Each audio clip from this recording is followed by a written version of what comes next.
we're nothing but something that happens between the maternity ward and the crematorium.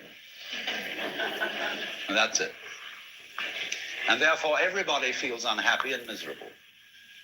You know, this is what people really believe today. You may go to church, you may say you believe in this, that, and the other, but you don't. Even Jehovah's Witnesses, who are the most fundamentalists, they're polite when they come round and knock at the door. But if you really believed in Christianity, you'd be screaming in the streets. But nobody does. You would be taking full-page ads in the paper every day. You would have the most terrifying television programs. The churches would be going out of their minds if they really believe what they teach, but they don't. You are a fluke. You are a separate event. And you run from the maternity ward to the crematorium, and that's it, baby. That's it. Now, why does anybody think that way? There's no reason to, because it isn't even scientific. It's just a myth. And it's invented by people who wanted to feel a certain way. They want to play a certain game. See, the game of God got embarrassing. The idea of God as the potter, the architect of the universe, is good. And it makes you feel that life is, after all, important. He can make some himself, right? Shalom, shalom. Shalom, shalom. Guys, can I ask you a quick question about the hostages today? You guys, do we look like we're sitting on a panel? I don't know what's happening today. Okay, go ahead. They released 2 or 3 hostages, but apparently, wasn't it like, for every hostage, like 30 Hamas terrorists? But this time, for the 3 hostages, they've released like 182, 183. You'll have to take that up with the Knesset, with the government. Sorry. Just so someone might know why the numbers boosted up so much. We're dealing with other important things, not the exact number of hostages that were being released in an exchange. We're dealing with like what you should eat on the plane when you land, what sports Israel plays, things like that. I saw a post this week that someone went to McDonald's in Israel, because they say that the McDonald's is so good in Israel. I never got to try it.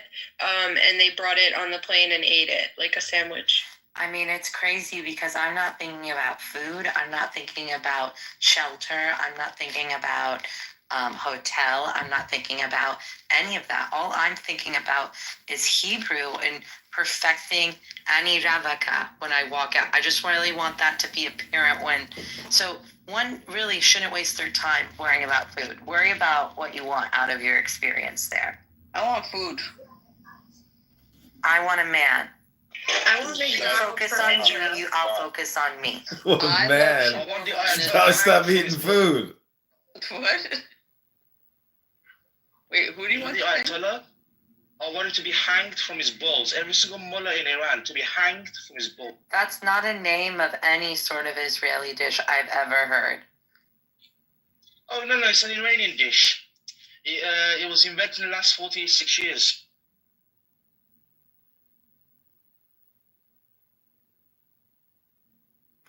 Bibi. Yes, to Saturam. You know Bibi, Azizan. Bibi means queen in Persian. And so, like, when you're playing cards, though, or like, when you play the queen, you've played the Bibi. Nice. In your hand, yeah. What's the king? Shah. Shah. Yeah. Magnus can tell you all about that, it's his favorite topic to talk about. No, when do I ever talk about Iran? Yeah, but she's right. Also, the word for soldier is sarbaz. Sar means head. Baz means someone who loses it or gambles with their own heads. There you go. Koshkesh. So rude. Get out. Kubi. Yeah, but seriously, like, honestly, guys, Bibi was set up with some Mashhadi girls in Great Neck back in the day. Great Neck. Clearly. You know it. Explains it all. You know it. Wait, what's a Mashhad? What is that? Because that's near me. I need to know all the information. Mashhad. Okay, so Mashhadi is a city. People are from the city of Mashhad, and the Jewish population there is like they didn't really marry outside of the city due to the fact that they were crypto Jews during the Qajar dynasty. So there was like 100-year period where only specifically these Persian Jews were subjected to being crypto. So you see a lot of Persian Jews have like that are from Mashhad have last names that are like Habibullah, like they have like almost Ayatollah sounding last names, and it was because of the fact that they were forced to convert, and so that population didn't for decades only married within themselves, and they didn't marry Jews from other major cities like Tehran or Yazd or Hamadan, or Isfahan, which have much larger Jewish populations. So the Mashhadi population kind of essentially, there's a lot of intermarriage, if you catch my drift, and so they're just a little bit more, not saying that they're just more into themselves and a little bit more religious. And so I'm not saying they're the only Persian Jews in Great Neck, but they're the ones that really started, and they're like the Mashhadi Jews, in Chabads and stuff, a lot of them have joined Chabad too, so they kind of dress Hasidish as well, like in the Ashki tradition. Anal still doesn't count. Anal doesn't. I mean, you're dating Persian Jews in California. Got it, people. Yeah. Right, John. You know the instrument harp, right? The harp. Apparently, that was originally an Iranian instrument, and apparently, it was still very much prevalent until the Safavid dynasty, when they banned music, like how the Taliban bans music. Right. And that's how the harp went out of the Persian culture. Cool. Sad. Interesting, huh? Interesting. Yeah, very sad. Okay. Interestingly sad. Anyway. So Jai, that's just a little, yeah. So Danny, that's you asked, I answered. But yeah, like they it's good to intermarriage. So it's showing you that even like culturally, look at the time that even people from different cities didn't want to marry each other. So that was whereas like the other Jewish populations, everyone's ancestry has a mix. So like for most people aren't just marrying Jews from their own city because I mean, it's not good for, us. So people would they would marry outside of their own city. Yeah. Like B and Reb are both mixed Mashhadi with Hamadani, which is normal. I'm Tehrani and Shomani, so from the areas that my grandparents were from. In Mazandaran, near Baltimore. Same. Nice. Cousin, is that you? Maybe. Are you a Yush? I'm Rash and Charlus and Nochar. Oh, so you're on? Yeah, you're in Gilan, not Mazan. Yeah. Oh, is it not the same? Oh, no, okay, they're different provinces. Do you know what it is? There's not very a high Jewish population in those areas. There's only some Jewish populations. One moment. There's only a small Jewish population in Mazandaran because there was a series of Jews that lived in like Central Asia, so like mountain Jews.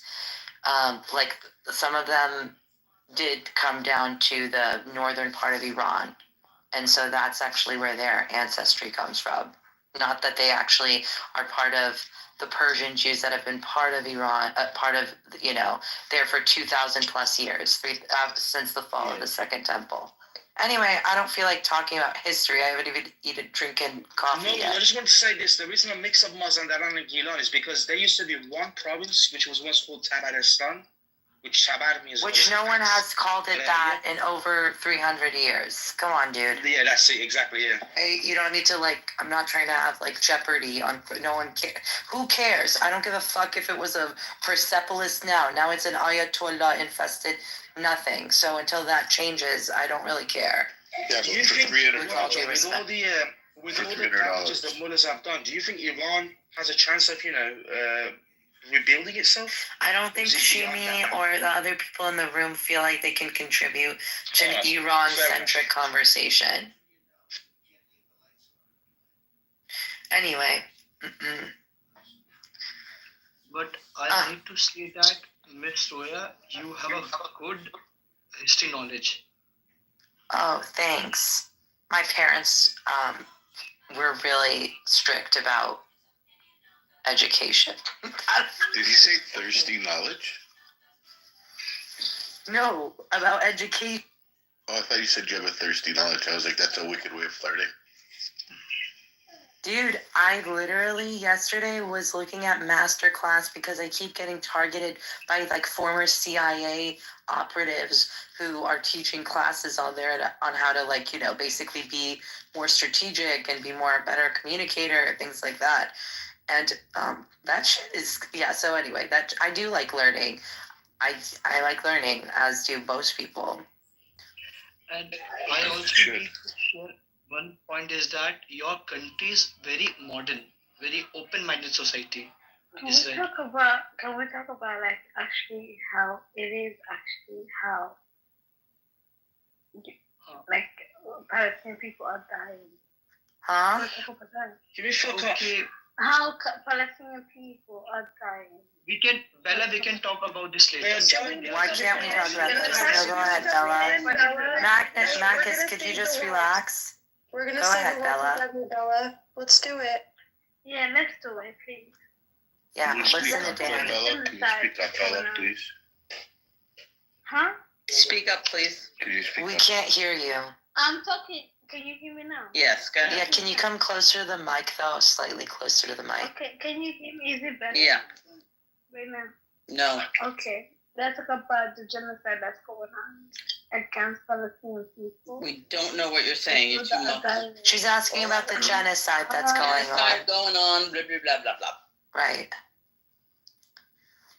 Can I ask where you're from, Bella? I'm from Burundi, baby boy. You're from where? Burundi. Brinzing? Burundi. Burundi is a country in Africa. It's an African country. Yeah, but when was the last time you were in? It is. When was the last time you were in Gaza or Israel? But first of all, Israel is not. No, it's just a simple question. I don't need an Let's essay. talk about. No, but hold on, Bella. I didn't. Burundi is not a real country. Oh, in what way, babe? Same way that Israel's not a real country. So however way Burundi's not a real country, Israel's not a real country. I can explain for you why Israel is not a real country. And I can explain to you why Burundi's not a real country. Okay, should we do that? No, I'm not interested. But if you want to be... Why are you yelling at me? You're the one that makes the claim. Be an adult. If somebody throws the same claim back at you, have the ability to have actual critical thinking and engage in a discussion. Excuse me, why we having a conversation with this person? Well, Burundi's not a real country, Shimi. Let's first hear why Israel isn't, and then I'll tell you why Burundi. Okay. About why Israel is not a real country, babe. Tell me, Bella, can you babe. go away? Bella, Tell can me, you go babe. away? What's going on with that? What's going on with that? Tell us. Yeah, because I can tell you why Burundi is a real country. I don't need you to tell me why Burundi's a real country. I need you to tell me why Israel isn't a real country. You don't want to have discussion then. You're right. I'm the one that doesn't want to have a discussion. Okay, then I don't understand what's the problem. Right, so go underneath your mic. That's maybe what you should do. That's the problem, Bella. It's your lack of understanding. It's your lack of understanding, Bella. Bisu, bisu. Beautiful. Beautiful, babe. Bye-bye. Bisu, bisu. I know that. So beautiful.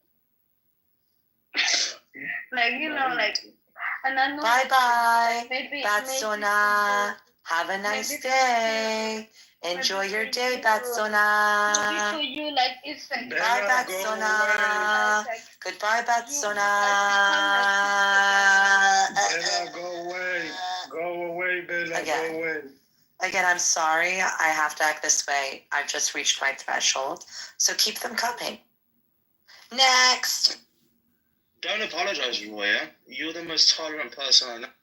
Not today. Believe me, even today, you've been more Danny, tolerant this is than so all of fun.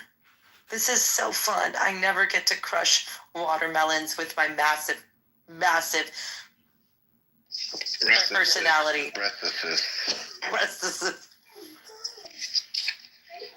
Next one.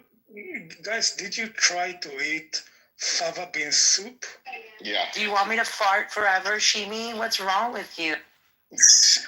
No, I just ate it. I think it's my third Bowl. portion, and I don't feel like farting. Well, that's for now. Relax. You have time. We have time Okay. to assess how it's gonna play out.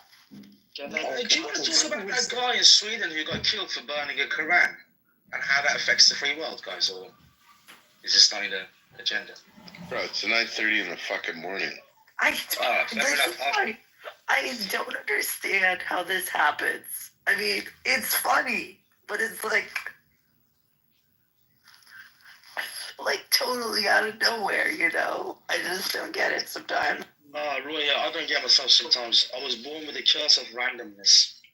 No, it's just like I was joking with one of the people here, like, it's irrelevant. It's not the point of talking to Jews. All of a sudden, the rules of social decorum and basic, like, the structures of how human communication and conversation, suddenly the rules switch. Not that you were doing this, but it's like me walking into a board meeting where people are talking about something important and just saying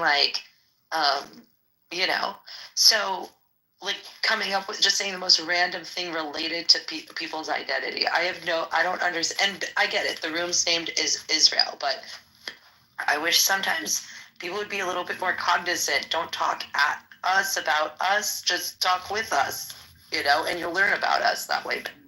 No, there's a misconception that we run the government and we make all the decisions. All the people that are in this room, we have that much authority.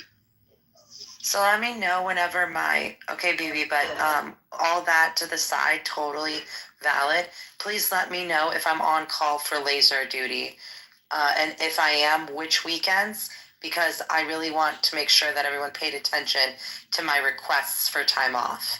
All right, so please get back to me on that. Yeah. Circle back. Close the loop. No, and we'll get back. Close the loop on that one. Thank you. Be a professional. I'm pretty sure AI is controlling it now. You could take a day off. Perfect. They used to say I basically have golden hands. But anyway, and there's a lot of responsibility and pride in my work, but I get it. It's automized now. Do you guys know Emily Schrader by chance, the reporter? No. Who's the next for $300? Who wants to ask a question? BB, do you know who? Albert Einstein. No, Kamal Abdel Nasser was. They killed him. He was the prime minister of Egypt. He liked the Jews for a second. Also, have you heard of Uncle Ben's rice? And have you also perhaps heard of Paula Deen? You know that's triggering. I don't want to talk about Uncle Right, Ben. I'm so sorry. I didn't mean it in that way. It came off insensitive. Fuck. Especially after what happened to your Uncle Ben. It's really insensitive. Wait, what? What's going on here? Nothing. What are you talking about? He got poisoned with arsenic. You guys constantly bring this up. From the rice? Oh my God, total, of course, from the rice. Oh. The fields. There were cotton fields before there were rice fields. Whoa. You guys constantly do this to me. That's the name of the rice brand, baby. I don't know what the fuck's happening in your neck of the woods. Canada probably banned instant rice named Uncle Ben's. You're Canadian, right? Yeah, it's called the Mirrors rice. No offense or anything. I didn't mean it like in a prosecutorial way. No, it's called the Mirrors rice over here. I live in a Persian neighborhood. Oh, you got... And he got arsenic? That's so bad. Great. There's a new Persian kosher restaurant that's opened, kebab house that's opened up in Great Neck called Eshel. And they have like Israeli sides too, but it's predominantly Persian food. Have you been there? No, but everyone keeps sending it to me and it looks delicious. Salim, why do you have the Walmart logo in your profile Like, do you have pic? to make a reservation? Yeah, you do. You have to make a reservation. Danny, are you? Yeah. Well, hold on. Let me send it. Yeah, send it. I want to do that. Eshel. Just to let the new people know that came on stage, you're live on the air, 107.5 European Nation. And Roy is the co-host of the show. We have Shimi. Ask your questions, guys. Fire away. We're definitely live on Edmund's YouTube right now.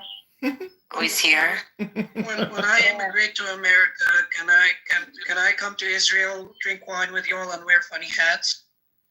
Why do you have to come to America first for that? Your homie is Egyptian. Gotta leave. Oh. دلم برات خیلی تنگ شده. خفه شد جنده کسافت. There we go.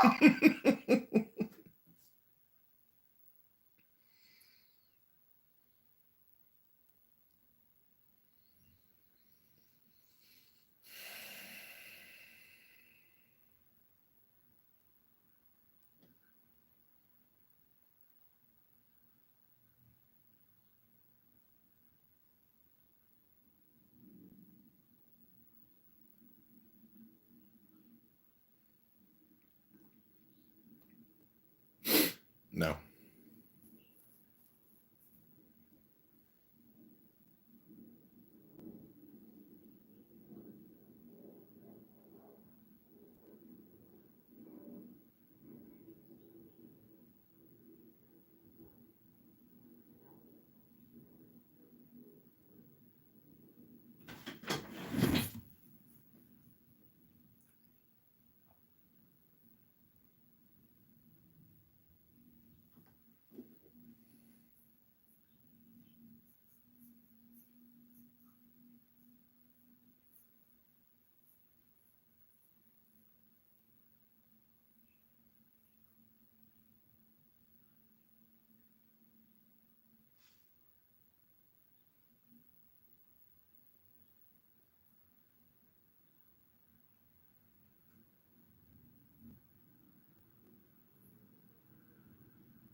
More rational. You have to act more. Watch him versus him now. He's like, I'm open. I'll talk to anything about anyone, but then I won't talk to these guys and about this subject. I asked you if you wanted to stop insulting each other, and you said no.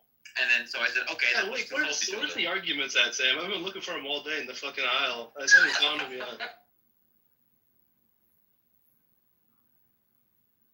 Sam, do you agree that you're like liberal Ben Shapiro? I'm not that liberal, guys. I mean, I'm a weird thing. I'm a transhumanist who wants to turn all of us into cyborgs. Like, I don't know if I'm like fucking, like, I don't know what the I like how it's like, I'm epic transhumanist, but also the wokeness bothers me. I want to transcend the boundaries of flesh, but also, a woman is when you have a taco for genitals, and man is when you have weed. You guys know that I would be trans if I could pass. You guys know that, like, on some level, I am literally trans because I would if I could. Now he's virtue signaling again. It's just like a cycle. Wait, Sam, what is preventing? You think that Sam, how dare you assume that trans identity is something you can just choose to do? Do you think it's a choice, Sam? Do you actually think it's a choice? Whether you get the surgeries is a choice, obviously, you fucking moron. Might just be a cheese sandwich, but don't get to eat. A sugar sandwich. That's the most embarrassing thing that happened to me in school. Not having any money in your lunch account, not having any money to pay for your lunch, and being forced to go back to the lunch table with a fucking cheese sandwich. Broke ass floor. No, I'm just playing. That's fucked up. You guys remember? I'm not. I'm just fucking. Do you guys remember you could go buy like the hot wings or something like that, or the little slushies on the side? Did you guys have that in your schools? You know, like the kids that had money, they would go get the extra, the good stuff. No, I think my school intentionally made shit all the same, so you couldn't make fun of people for being poor. So I've never really seen that, but it's like, yeah, I could definitely understand. They have the little fucked up lunch if you got to get free lunch, and then they got I've heard of that where it's like you get a fucking. You can go buy like a good lunch, like a good sandwich. Like they have that stuff they'll cook, like almost like a little deli, little shop on the side. Some school. Yeah, but then your parents got to spend like 10. What was the war with Palestinian terrorists. What was the guy's name? The main guy who Papa. Not what was his fucking name? He used to have the Keck Frog. What was his name, Mike? The one that was into shit coins, made a lot of money in it. This fellow who was big in the. You remember his name? Alchemist knows. We were talking to him, and he brought him in, and he testified against. Can you kick Earth, please? Eugene, are you there? Can you try to monitor the subject entirely? You're uncomfortable talking about Palestinian terrorists and the children? Hold on. Shut up, Mike. This Earth guy is. You're a liar, agent. You're lying. Dog shit human that like lavishes when children are used as human sheep. Is Eugene there? Is agent there? Do you have a brain, agent? Is there anything in between your ears? All right, I'm not. If Eugene, if we don't have a mod, I'm gonna leave the room. Bye, agent. You've contributed so much.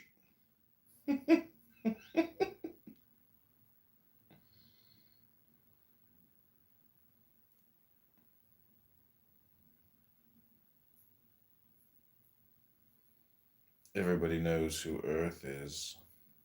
Earth is always listening. Earth is always present. Earth hears everything.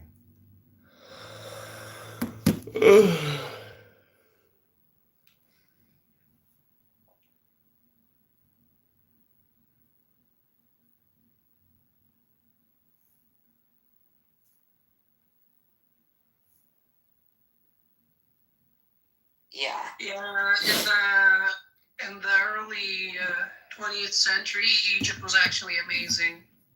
The monarchy didn't fucking suck back then, I'll tell you that much. Then Islamism happened and we all got fucked.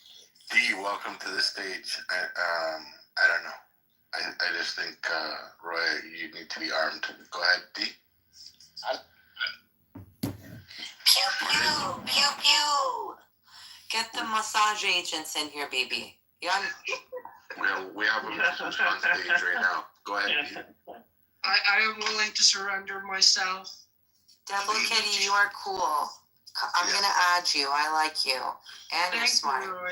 I actually really like Egyptians for the most part. I think you guys are smart and way less fucking greedy than the rest of. One second. I'll not be honest with you. I don't like Egyptians. Actually, I hate the Egyptian people.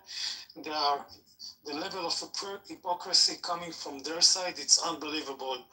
What happened in fucking Gaza, 99% of it, it's because of you Egyptians. Just to let you know. Well, I like secular Egyptians who are ex-Muslim like Devil Kitty. How about I clarify? No, I'm not attacking. I'm not attacking him. I understand. Let me just tell you this, Shimi. Let me just tell you this. I agree with you.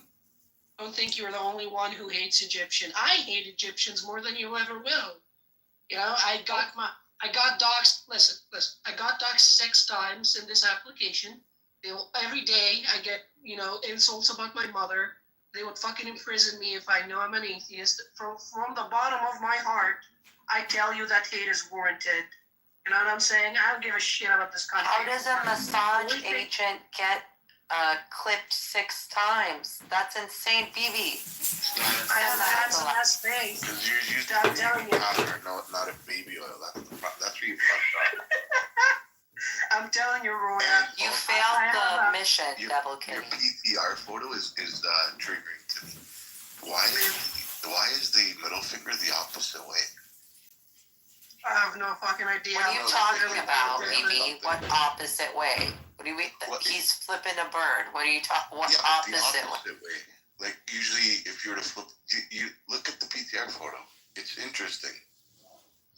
Listen, I put this picture because I was talking about Salwa and Momika yesterday, and some Arab motherfuckers were telling me I they're know, gonna but kill me. could you imagine? It's like you're flipping to the people behind you. Devil Kitty, can you guys do something where Egypt goes back to the age of cinema and music and being chic and being French? Can you guys just do that? Can you guys go back to that? I wish. I'm telling you, I wish. Why did you guys have to kill? Why did you guys have to kill Jamal Abdel Nasser? Why did you guys have to be so mean about Mubarak? Because we're fucking retarded. That's why. I understand you guys didn't like Mubarak, but do you guys like the Islamic Brotherhood? For real, come on. Listen. I'm just kidding. I know, I'm just kidding, but I'm kind of being serious, actually. I am. Yeah, I want to talk for you serious there for a moment. I hate this nation from the bottom of my heart because we went from a secular nation with a powerful currency. We had art.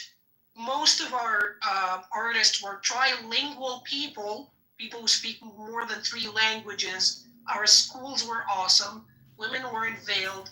But then, no, it wasn't Gamal Abdel Nasser. Anwar Sadat came, and he was like, oh, I want to fight communism. So I'll introduce the Muslim Brotherhood to fight communism. And then shit went down of the fan. We had a war with Israel, and then they call me a son of a sharmuta when I tell them, you guys should eat shit and die. Fuck the Middle East, burn it with fucking fire, and if you're gonna destroy Egypt, use biological weapons to preserve the history, and fuck these people. And also don't forget all of the funding that he ended up, this is exactly the same problem. He ended up giving lots of money to the Al-Azhar University.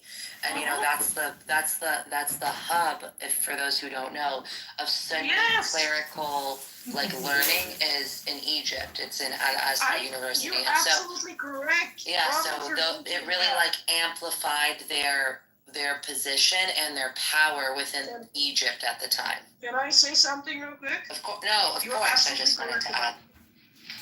No, thank you. You know what's really fucking maddening? I read our own constitution. The Azhar is part of the fucking constitution. Literally, what was it? I think it was the 10th section, I think. The Azhar University and Mosque is the main religious institution in this country. We have blasphemy laws, and every single terroristic scholar in East Asia, Sunni terroristic scholar in East Asia, has been taught in Egypt. From Sayyid Qur'an all the way, all of them, every single one of them, who are the pillars of Islamism. You know Bin Laden? Yeah, Bin Laden, the Saudi fucking retard who did 9/11 was taught in here. And that pains me, Roya, because our history is amazing. And the food is wonderful. People here have actual good customs that got tarnished and destroyed by Islam. I wish nothing but the best for this nation, but I'm just done. I'm a young guy, 24 years old. All I want to do in my life is work a decent job, get a home, play music, and write poetry. And I can't do that here. Those are the basic You know how to aspirations that every human being should have the right to have. And I'm sorry that that is not the reality for you. If you guys and into many, poetry, many I Middle can. Eastern. Yeah, I have some poetry to share with you if you guys don't mind. Can you just hold up for that? Because D keeps cutting off the mic, Okay. and I think. I'm ready, BB. Send. Oh, sorry, send sorry. I had D No go. problem. D, go ahead, buddy. Just let you know you're live on the air, 107.5 European Nation. Go ahead. D. Take the D out of your mouth. Go ahead. He's too busy leading a big multinational corporations board meeting right now, man. Well, what do we have here? How does it feel being a low IQ Ashkenazi Jew?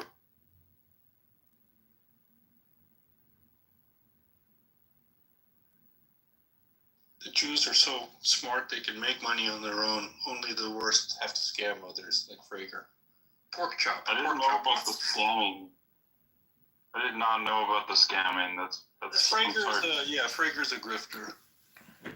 He defrauded a couple of other Bitcoiners with his quote-unquote startup. Hey, listen to what he did. He leased a Mercedes-Benz and then drove away. Literally, Mike. Pork Chop has told everybody the story. Yeah, this guy Pork Chop is well known in the Bitcoin circles. Mike Frager is well known. I know someone who, I know someone who took, and he's like a Bitcoin guy, he was a truck driver, but look, he had a trading strategy. He took money from mostly friends and family, and he lost a bunch of money. And he went out, he took a contract and was like driving really hard work just so he could pay back that money to people. Mike, why haven't you done that?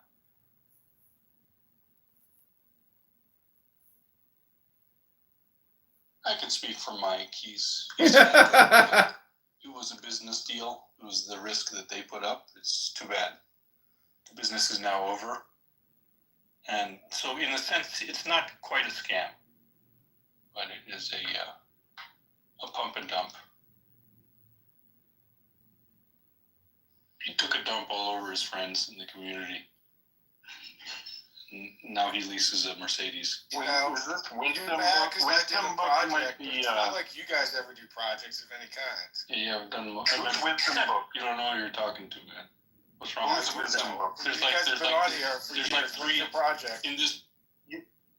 You team, could you kick There Wisdom are Book? three. I think it might. There are three doctorate level project doers. Wisdom. Okay. Doctorate And then level, that's me okay, trying to that's let like them and not academic, get caught. okay. Yeah, Not like listen. commercial. It doesn't matter. Who builds Kick it, who's him! scamming people. Building things, And then, bodybuilding. to your left is agent. To your left is agent who does nothing but projects and Like what? projects, and has been doing it for his career. It doesn't matter like what. You just take it to the bank. Don't you know these people? Don't you know agent? He's So been what's on the here forever. projects? Computer projects, not scams like Atelix. Atelix, your scam What do you fucking. think that was? It's a computer Guys, project. listen to Frager's project. It's called Atelix. I'm going to make Amazon for stocks in crypto, and we are going to have a new community, a new exchange. And we would say, but what about regulation, Mike? He's like, we're working on that. We're working on that. All right, wait a second, Mike. You need to be regulated for that. No, you don't. Okay. All right, Mike. I just wanted to let everyone know Wisdom is that schizophrenic guy in his mom's Yeah, I basement. thought so. Eugene, can you please kick Wisdom or give me the mod badge? Eugene, Julie Ma. Which one is Wisdom? Wisdom in the audience, please.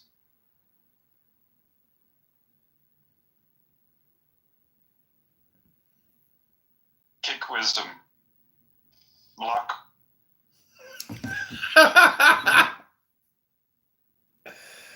Oh man, just too funny. Too funny. Children, rage of mine I shall not control. Rage of mine is righteous anger. Clear your mind, speak thou dying truth.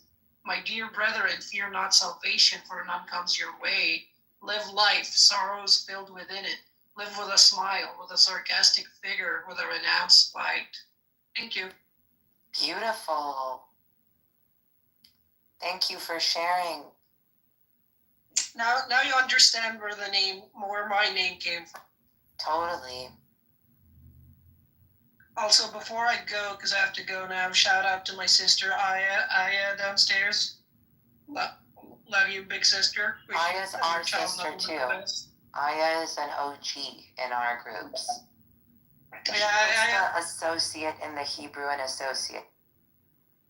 Yeah, I have been active a lot more on Twitter than Clubhouse, because Clubhouse has been shitty to me the last couple of days.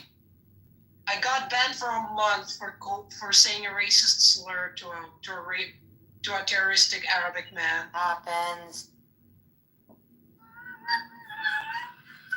I'm so sorry. But that sounds bad. Let's just say he wanted me dead, so I said something I shouldn't say. Let's put it.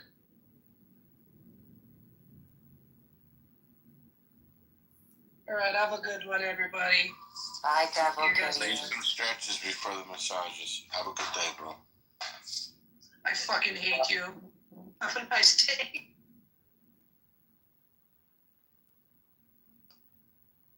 Good morning, pineapple. All right, next. I sing.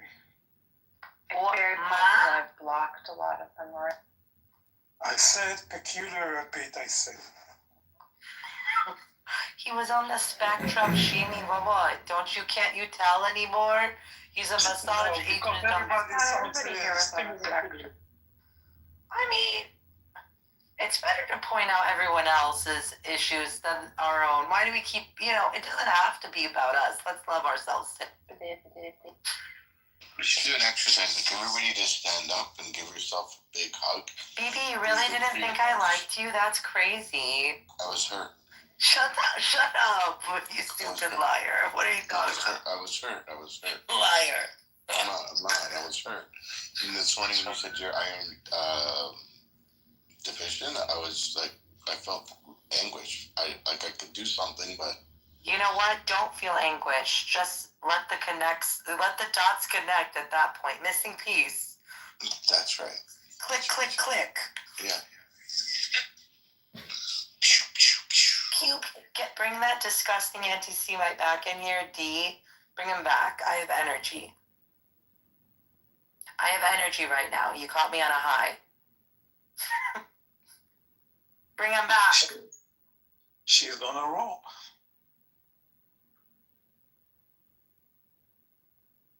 Who is Wisdom? Wisdom, come up, introduce yourself.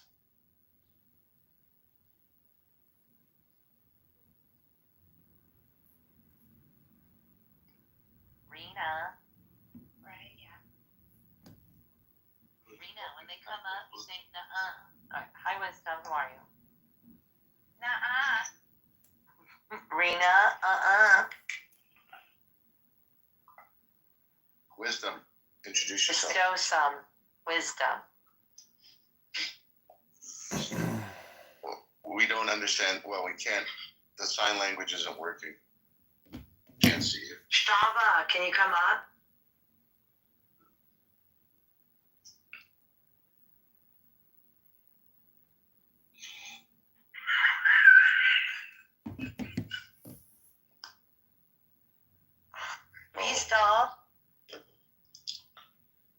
Wisdom.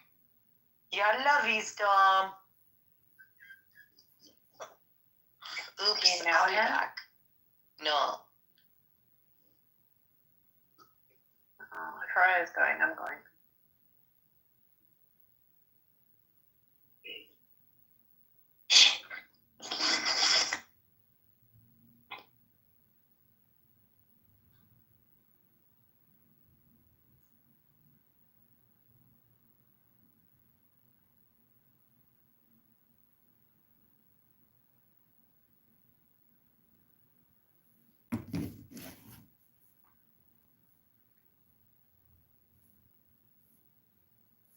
فرجيها صورة اصبعك يا امين يا هاني تبطل مكتئبة وحزينة. بعتلها صورة اصبعك. لا قلبي وبده يبيعني اعضاء بشار بيقول له هاني انا بدي الاصبع. والله يتعافى المرء فيكم عن جد. دغري ضرب معي واصبع.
About your hat yesterday. You know what? Today we just completed an amazing trip.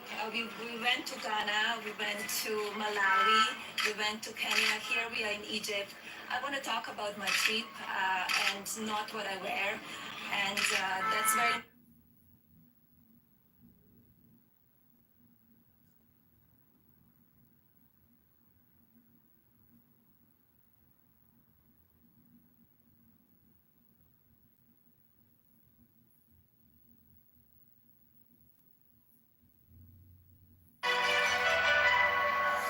Eternia.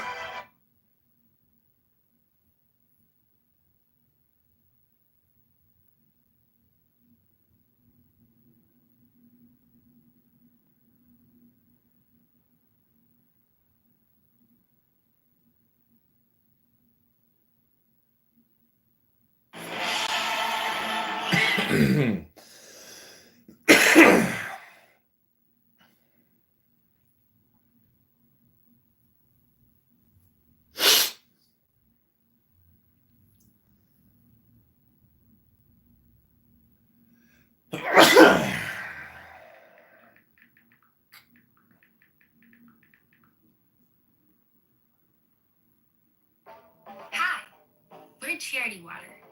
If we lost you at Charity, we get it.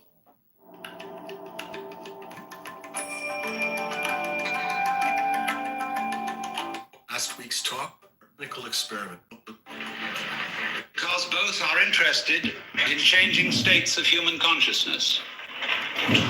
Whereas institutional Western religion, Christianity, Judaism, and even Islam are relatively less interested in this matter. Western religions are more concerned with behavior, doctrine, and belief than with any transformation of the way in which we are aware of ourselves and of the world. But this matter concerns psychiatry and psychology very much. Only those states of consciousness which are not normal are usually treated in Western psychology as being in some way sick. There are, of course, exceptions to this, and there have increasingly been exceptions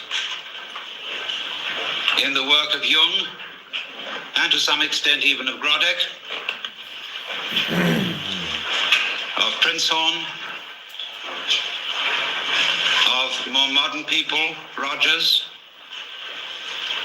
and Ronald Lang. Changing consciousness is often looked upon as a form of therapy. But in general, different states of consciousness from the normal are regarded as a form of sickness. And therefore, official and institutional psychiatry constitutes itself the guardian of sanity and of socially approved experience of reality. And very often it seems to me that reality appears rather much the way the world is seen on a bleak Monday morning. In this official doctrine, I might even say dogma, of what reality is. Because after all, we know that our science, such as it is of psychology, is founded in the scientific naturalism of the 19th century. And the metaphysical and mythological assumptions of that science still underlie a great deal of psychological thinking, in behaviorism eminently, but also to a large extent in official psychoanalysis. Indeed, one might say that psychoanalysis is based on Newtonian mechanics and in fact could be called psychohydraulics. Not that that analogy is altogether inappropriate, because there are certainly respects in which our psychic life flows and exhibits the dynamics of water. But of course we want to know what kind of water. And for the scientific naturalism of the 19th century, the basic energies of nature were considered to be very much inferior to human consciousness in quality. Ernst Haeckel, a biologist of that time, would think of the energy of the universe as blind energy. And correspondingly, it seems to me that Freud thought of the libido as essentially blind, unconscious energy, embodying only a kind of formless, unstructured, and insatiable lust. This is a generalization. Some modification in that thinking is, of course, possible. But the tendency is to regard all that which lies below the surface of human consciousness as being less evolved, because you must remember that this was also the time of Darwin's theories of evolution, of seeing the human mind as a fortuitous development from much more primitive forms of life, coming forth by purely mechanical processes, by natural selection and by the survival of the fittest. And therefore, man was in general seen as a fluke of nature, an embodiment of reason, emotion, and values, for which the more basic processes of nature had no sympathy and about which they did not care. If, therefore, the human race is to flourish, we must take charge of evolution.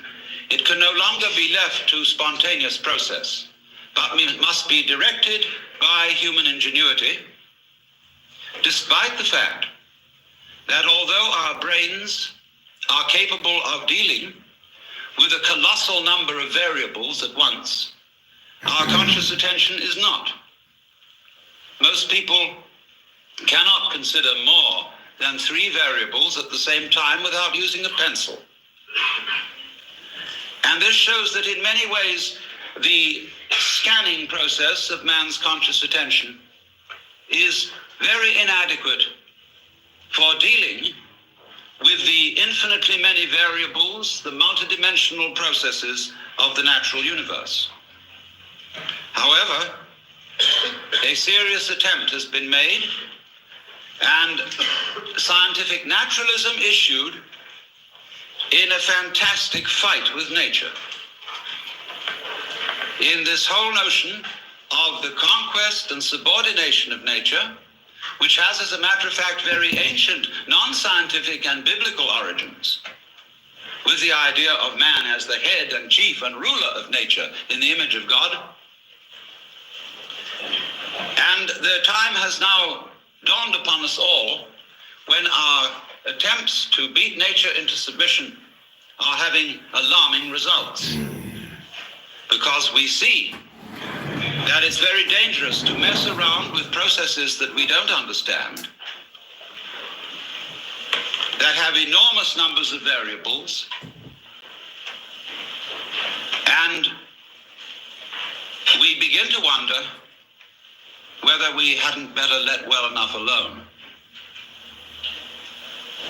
At the same time, although I said that Western psychology had more in common, or more common interest with Oriental religion than it does with Western religion, there is a sense in which psychiatry and psychotherapy are becoming the religion of the West.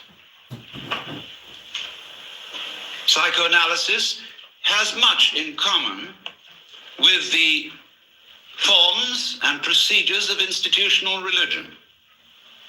There is, for example, apostolic succession,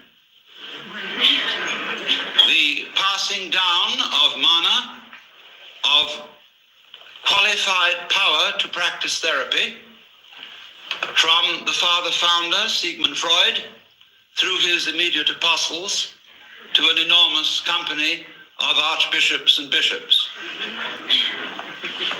among whom there are, of course, as there were with Christianity, heresiarchs, such as Jung and Grodek and Rank and Reich. And the heresiarchs are duly excommunicated and anathematized.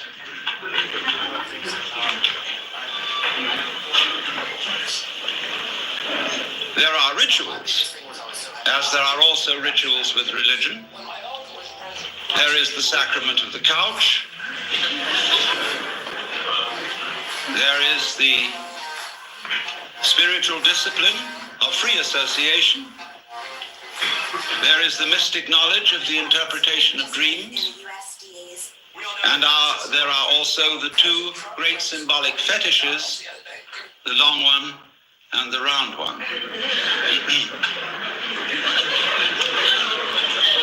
Now, it's extraordinarily easy to make fun of all this. And we must not forget that we owe a tremendous debt to Freud, if for nothing else than pointing out that much of ourselves of which we are aware in terms of the conscious ego is not really ourselves. It is something superficial. However we define its nature, it is superficial. And the realities of human life are not under the gaze of its scanning process, at least not in the ordinary way. And that was a tremendous revelation. There's no question about that. But one sees troublesome signs when the doctrines and processes of psychiatry, psychoanalysis, and so forth become officialized. And I think Thomas Sass, in his books, The Myth of Mental Illness and The Manufacture of Madness, is pointing out something extremely important to us, which is that, in effect, the psychological official of today is the priest, and that he is beginning to exercise the same sort of controls over human life as were exercised by the church in the Middle Ages. So that a professor of psychiatry at Columbia or Harvard or Yale medical schools has today the same sort of intellectual respectability and authority as the professor of theology at the University of Toledo or Padua would have had in the year 1400. Now you must realize that the theologians of those days not simply believed in their cosmology and the theology, they almost knew it was true in the same way that our scientists know certain things to be true. despite the fact that they change their opinions very often. While they hold them, they have in effect the force of dogma, as witness the anathematization of Velikovsky for his uncomfortable ideas. And therefore, there are heresies existing today which are persecuted in the same way as heresies were persecuted by the Holy Inquisition. And they are persecuted out of kindness, in exactly the same way that the Holy Inquisition persecuted heresy out of kindness and deep concern for human beings. That is unimaginable to us, but it was so. For after all, if you seriously believed that someone who did not hold the Catholic faith and who voluntarily rejected it would be tortured physically and spiritually forever and ever and ever in hell, you would resort to almost any means to preserve a fellow human being from such a fate, especially if the complaint or disease of heresy from which he suffered was infectious. You would first of all reason with him. And if he was not responsive to reason, you would resort to abuse and to forceful argument. And if he was not responsive to that, you would give him shock treatment and bang him about. If that didn't work, the thumbscrew and the rack and the Iron Maiden. And if that didn't work, as a last desperate resort, you would burn him at the stake in the pious hope that in the midst of those searing fires he would think better and make a last act of perfect contrition, and so be rescued from everlasting damnation. And you did all this in the spirit of this is going to hurt me more than it's going to hurt you. In the spirit of a surgeon who is very, very sorry indeed that he has to make you undergo this extremely painful operation. But it is in your best interests, and there really is at least a 50-50 chance that you may survive. And so, therefore, in perfectly scientific medical spirit, people may be very arbitrarily and without due process deprived of their civil rights, incarcerated in prisons that are in many cases much worse than prisons for criminals, and generally left to rot, be neglected and ignored, and when bumptious, given shock treatment or put in solitary confinement. For what? Because they have unorthodox and heretical states of consciousness. A lot of these people are not dangerous until provoked into being dangerous by being ignored, by being treated as machines, and in generally defined as non-human.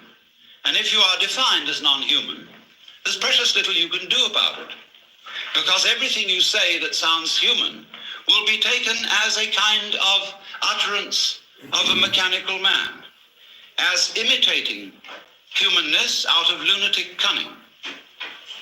You will be suspicious. Everything you say will be listened to in a different way and with different ears. And you will have one hell of a time talking yourself out of it, because there really are no rules as to what one must do when incarcerated for having unorthodox consciousness. There is no clear road to repentance. And this is found likewise in jails, where people are incarcerated on 1 to 10 year sentences, as in places like Vacaville, California, where when I visited such prisons, young men have come to me in perfect desperation, saying, I don't know what's happened to me, because I want to live like a decent citizen. I know I've done things that are wrong, but I simply don't know what is expected of me here. If I try to do what's expected, they say I'm compliant. And that seems to be some sort of a sickness.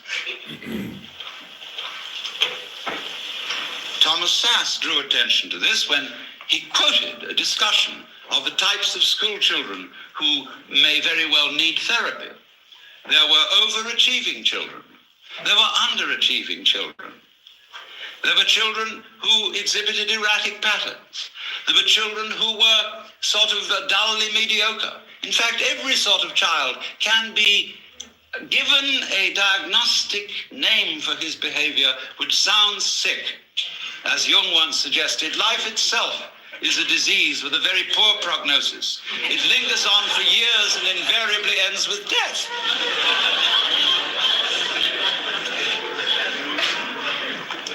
And I submit that in our present knowledge of the human mind, such power in the hands of psychiatrists is amazingly dangerous. For I would suggest that today we know about as much concerning the human mind as we knew about the galaxy in 1300. And that while there are indeed individuals who are certainly able to perform psychotherapy, it is the sheerest arrogance for anybody to say that he is officially qualified to do so. We do not know how it is done, just as we do not know, really, how musical, artistic, and literary genius is done. You cannot really teach it. You can put the tools for doing these things into people's hands, and you can show them how to use the tools. But whether they will use those tools with genius is quite unpredictable. And this is above all true of the art of psychotherapy. We don't know how it's done. We've got some vague ideas. There probably are some people who, by reason of their mental derangement, are probably not qualified to perform it, because they are maybe out just to make other people into messes. But to say that there are certain standards and certain examinations that can be passed and certificates that could be issued, which do indeed qualify people for this work, is, I think, pernicious nonsense. And is used, of course, out of economic self-interest, when those who consider themselves official therapists run into competition. The same was done by religion. I was talking, imagine it, to a Buddhist priest in Thailand some years ago. I was looking at some books in a bookshop in the precincts of a Buddhist temple. And I was wandering over, and I noticed a book on a certain form of Buddhist meditation. And I murmured, Satipatthana, which is the name of a certain kind of Buddhist meditation. And a voice suddenly said to me, "You practice Satipatthana?" I looked up, and there was a skinny Buddhist monk in a yellow robe with rather red eyes looking at me.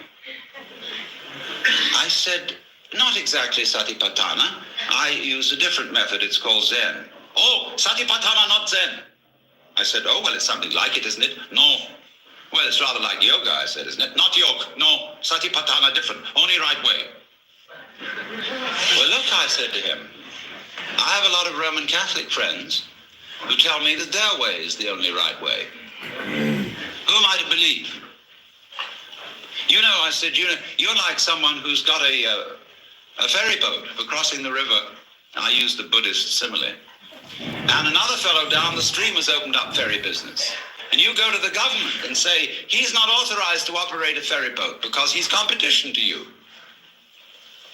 Let all operate ferry boats who will. And if you haven't got the sense to stay off one that sinks, it's your fault." And after all, I could say to him, "You believe that everything that happens to you is your own karma. So why worry?" But now, it's so interesting that since official psychiatry, and I underline that word official because I hope those of you in this audience who are therapists will regard yourselves as unofficial. Lisa, that'll give you an out. But nevertheless, official psychiatry has curious things in common with Western religion, as well as with Eastern.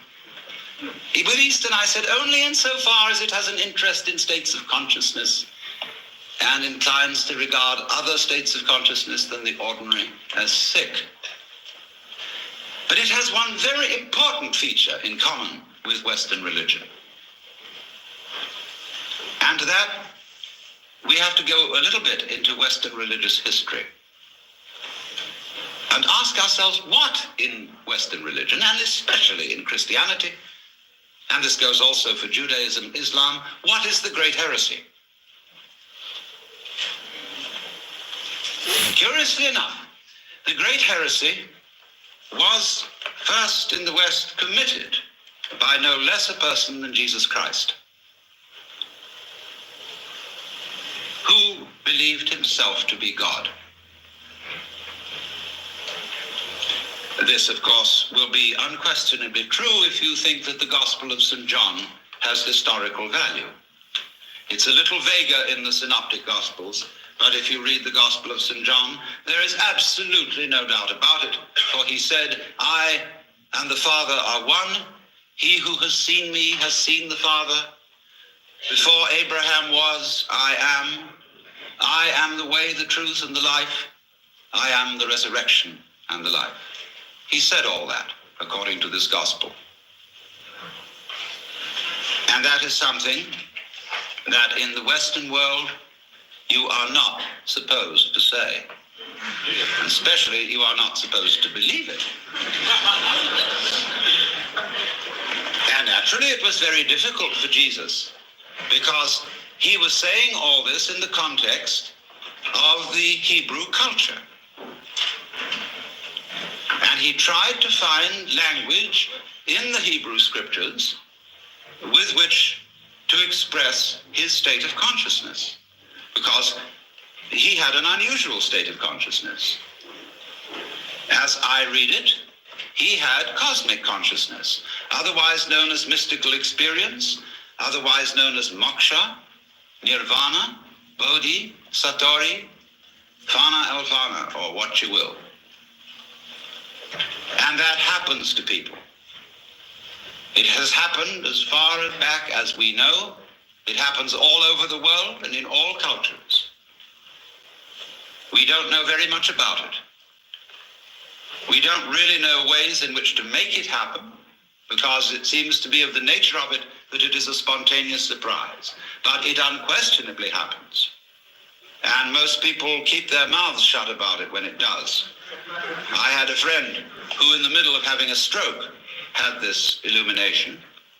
And he said to me, I fear to speak to my friends of this, but it was the most beautiful experience. I shall never be afraid of death. In fact, I recommend everyone to have a stroke.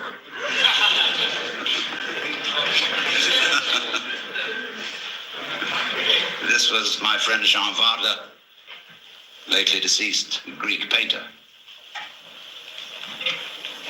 But Jesus certainly had this transformation of consciousness, and he was crucified for it. Why?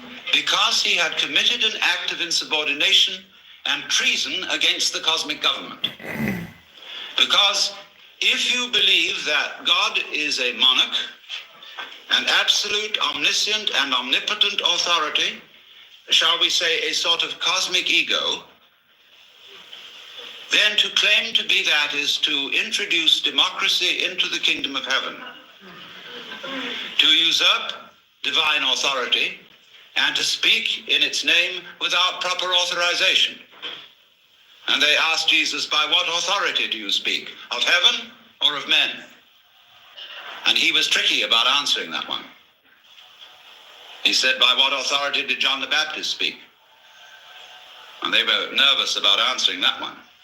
He could have asked, by what authority did Isaiah speak, etc., or Moses. But Moses became official authority. And if you could wangle it, that what you said was simply an extension of what Moses said, because Rabbi so-and-so said it, who got it from Rabbi so-and-so, who got it from Rabbi so-and-so, who got it from Moses, then it's okay. Notice this, that to be an authority today in the academic world depends on documentation. It's not enough to say, for I say unto you, you must put in your footnotes. And the more the footnotes, the more the authority, obviously. So, our dissertations tend to be books about books, about books about books, and our libraries multiply by mitosis.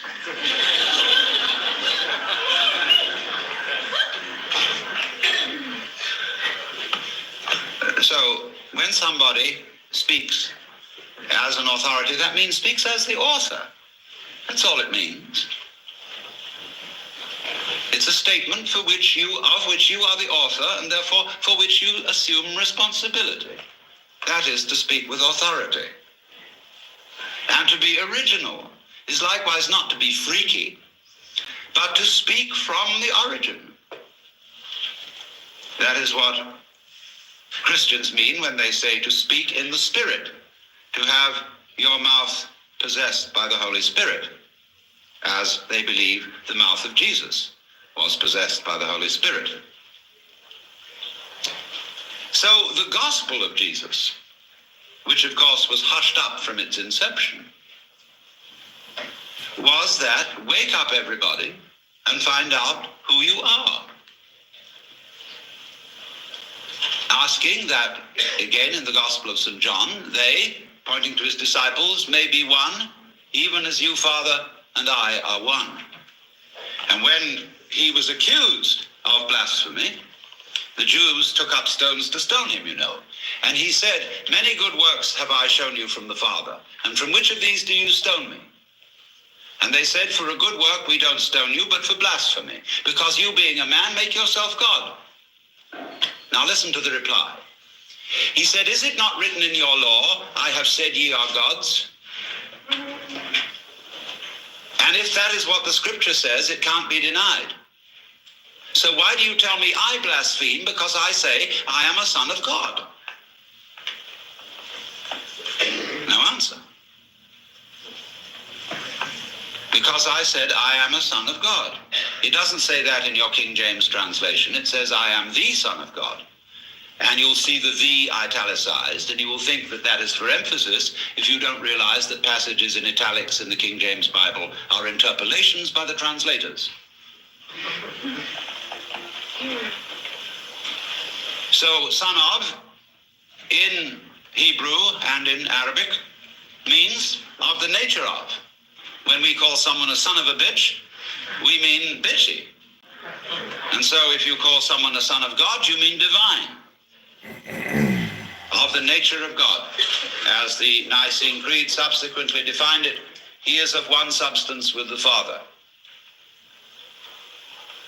But what happened was that this being blasphemy for the Jews, it became blasphemy for the Christians, for anyone else than Jesus to say it.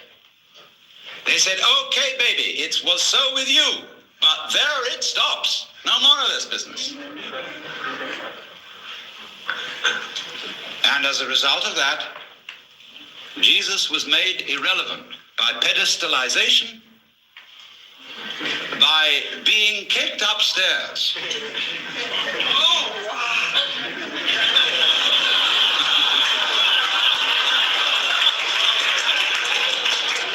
In spite of the fact that he said, greater works than these that I do shall you do. Oh no, upstairs with you, baby, because we just can't have that sort of thing going on in a monarchical universe. We're not going to have democracy in the kingdom of heaven. So, this is why the gospel is impossible, because we are supposed to follow the example of Christ, where he says, for example, be not anxious for the morrow. Do not worry about what you shall eat, what you shall drink, and what you shall wear. God will take care of you. Doesn't he take care of the birds? Don't the flowers grow? And they're wonderful. They're crazy. They're great. What are you worrying about? I've never heard a sermon preached on that. Never. Because it's totally subversive. The economy would crash.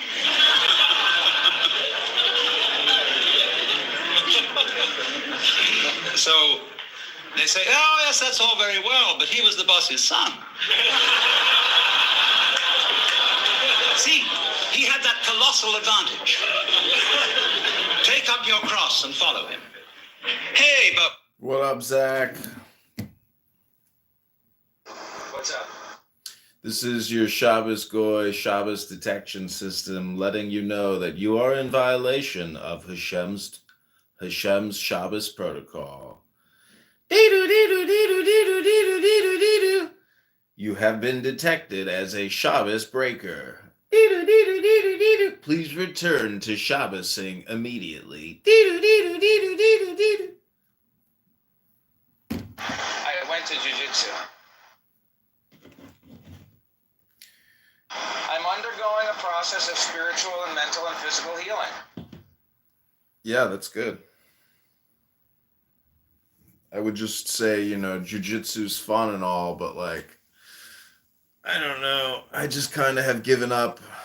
I know why it's really valuable, but I don't know. I would rather just, I wouldn't mind going to jiu-jitsu if there was like a gym there as well, I know they do kind of have a gym in a lot of these places. Some of them have that. I mean, don't you just do both? They're separate. You go to Planet Fitness and then you go to the jiu-jitsu. I don't know, at that point where it's like I'd rather pull out a Smith & Wesson 357 and just, I feel you, but it's not. You know what the real deal is, though? We don't have to talk about jiu-jitsu, although I am driving, so I can't read right now. But let me just tell you, I don't know if you really fully understand the thing about jiu-jitsu, that it is a game. Yeah. And I don't know how many games you play. Like, when I was in Israel, John, they play a lot of sheshmesh. Sheshmesh? Yeah. And it's huge. You've been to Nabi Yuna? No. You probably have. It's like the coolest coffee shop in Tel Aviv where people sit around and play backgammon. No, I didn't see that. Anyway, the point is, it's physical benefits, it's self-defense, but it's more than a Smith & Wesson because it's like a chess. It's like tennis. But it's not tennis. I mean, it's not tennis. But it's like tennis. It's like playing basketball. No, I get it. I've done it. I mean, I did it for a while. I just mean that's like mental benefits where it's like, I'm not stressed about the news. I'm not thinking about this or that. I'm just playing this game. And it's like, if somebody beats me, it's like, oh, you got me. There's no malice. It's all a game. It's like, it's fun. Yeah. My friend here in Chicago that I grew up with, he owns a Gracie Barra facility. Oh, that's my shit. You realize that? I told you that's my shit? Yeah. From Instagram. Yeah. Yep. Well, the thing about that is they have reciprocity. So if you did Gracie Barra there, and then if we ever met up in the real world, we could go to each other's jiu-jitsu gyms for free. Yeah. Which is kind of a good perk. Like when I was in Arizona and when I was in Kansas, I went to jiu-jitsu. Mm.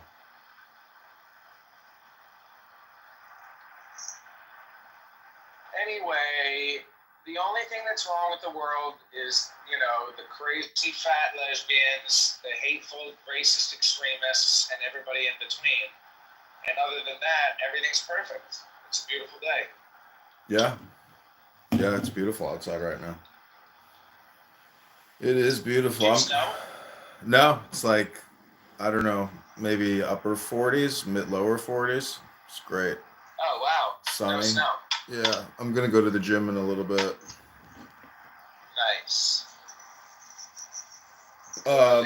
Yeah. I've been creating a lot of these shorts on YouTube and reading Marcus. Yesterday I read Marcus Aurelius and Epictetus and created about 45 shorts on YouTube. So yeah, I think there's a lot of value in reading these books personally and then reading them into YouTube. So if and when you want to create shorts as like a morning meditation and a morning work project, reading Tanya, reading Rumi, reading any kind of like poetry, wisdom that flows into YouTube is, I think, like the best way to do therapeutic work and publish content that people should be watching as opposed to all the brain rot. You're not wrong. You're not wrong. Yeah, it's cool because I don't know, because this app is just insanely retarded. Right. But I don't know if you've been following the news, but there's so many things that are happening and so quickly, and you see how much like rot has set into the government with all the DEI and all the spending. Yeah, we like this new government is going to be the like wildest thing we've ever seen because we have allowed so much of this insanity to like take over the government and all the major agencies, let alone all the major corps. So people are quitting and retiring. Like this is accelerating the retirement of a large swath of highly paid, incompetent pieces of shit. Yeah.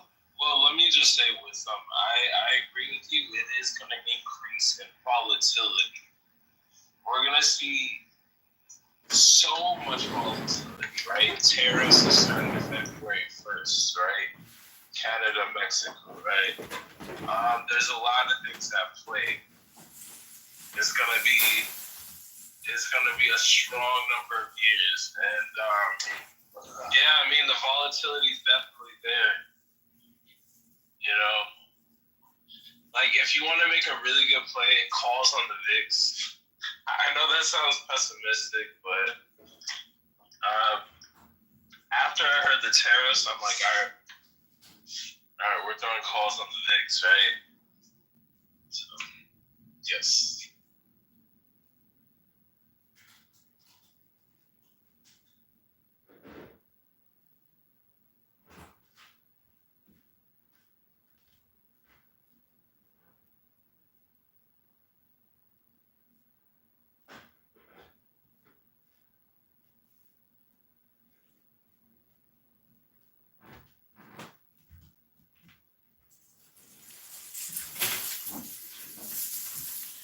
I don't know if you saw that they haven't released the name of like the helicopter pilot, the crew who was a part of like the plane. Yeah, isn't that weird?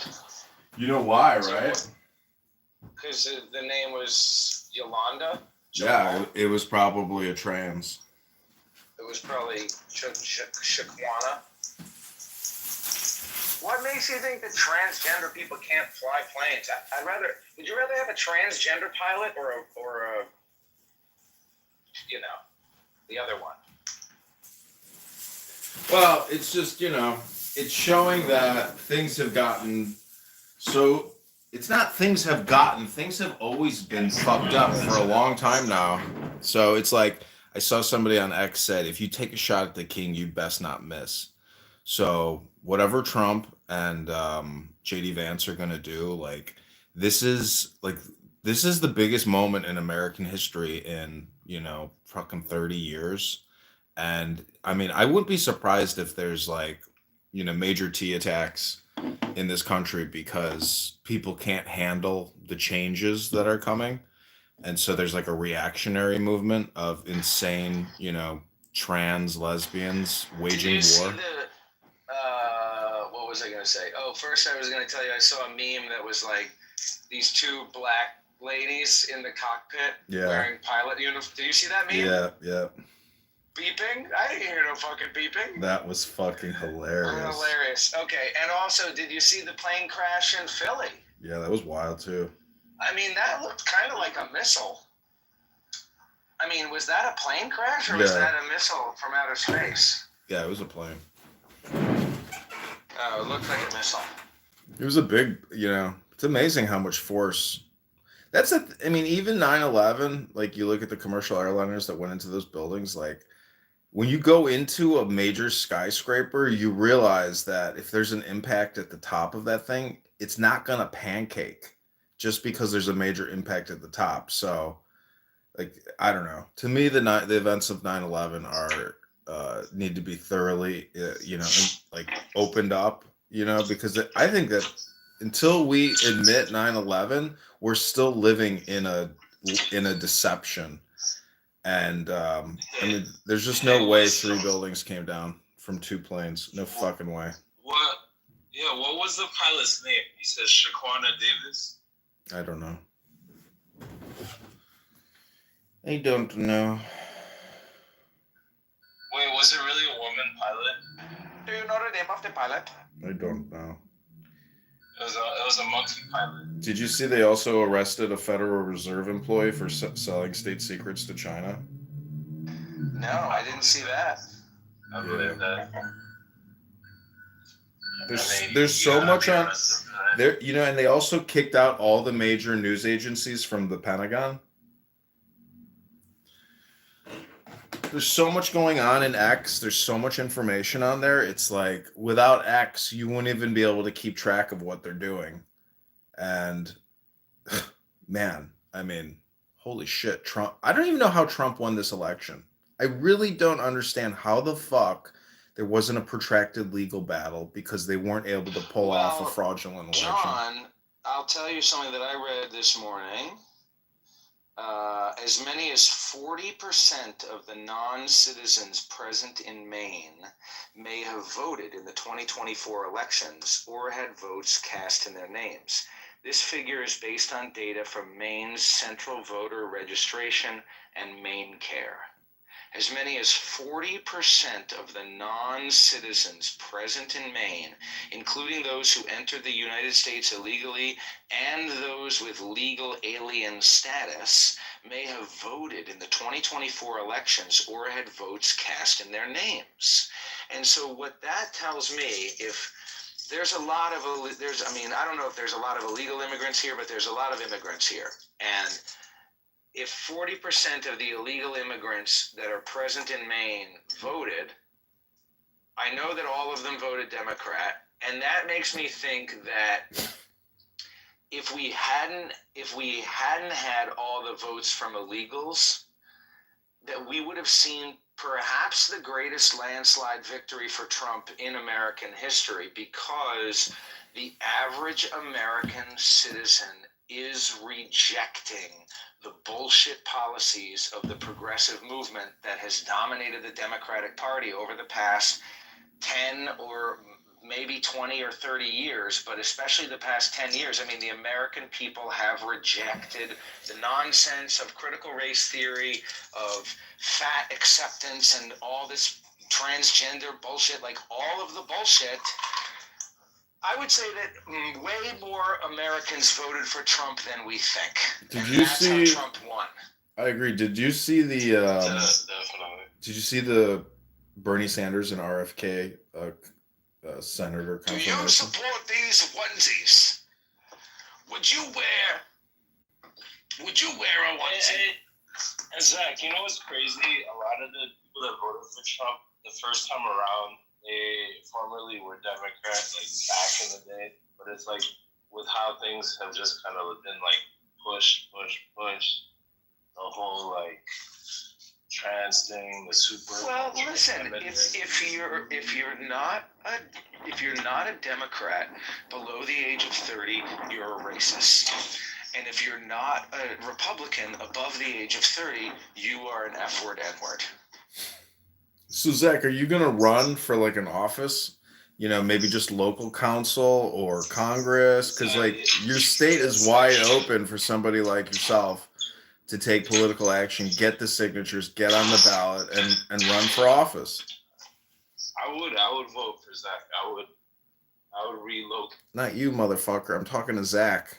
Danny, your mic is so fucking loud that it's like horribly annoying, man. I mean, do your fucking heavy industrial work, you know, when we're not trying to create podcast content. Just stay down there until you've lowered your decibel. I know you're working, but anyway, Zach, you need to run for like local council, alderman, something, because like you've spent so much time having political discourse on this app. You should definitely take action, and you have the intelligence and the wherewithal to get the signatures. Fuck, you're getting signatures for that Schwartz in fucking Arizona. This time around, get signatures for yourself and run it all on a fucking nothing budget. You can do it. And I'll be your digital campaign strategist from Chicago. I'll spam you to the sky. All right, anything else you want to say or discuss? Because I'm going to play this Alan Watts thing. Smoke my ganj. Drink my coffee.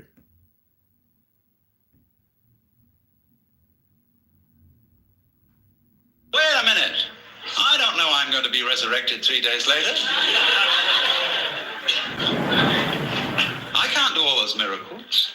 He had an unfair advantage. So how can you ask us to follow the example of Christ?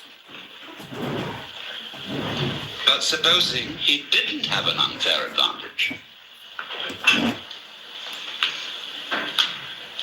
Supposing that what was true about Jesus as a son of God is true of us. Only a few of us know it. And we are pretty careful to be quiet about it, lest the same thing happen to us as happened to Jesus. And indeed it often does. And you know, you get these people from Arkansas or Texas or anywhere in the Bible Belt who never heard of the Upanishads, and they have this cosmic consciousness experience, and they realize that that's what happened to Jesus. They say, I'm Jesus, come back. Well, everybody says to them, you aren't Jesus. It's pretty obvious you're not Jesus. You're just Joe Dogs. Well, he says that's what they said about Jesus. He has a perfect argument, except they say you're not much of a Jesus. They say, all right, if you're Jesus, command that these stones be made bread. And he says, a wicked and deceitful generation seeketh for a sign, and there shall no sign be given.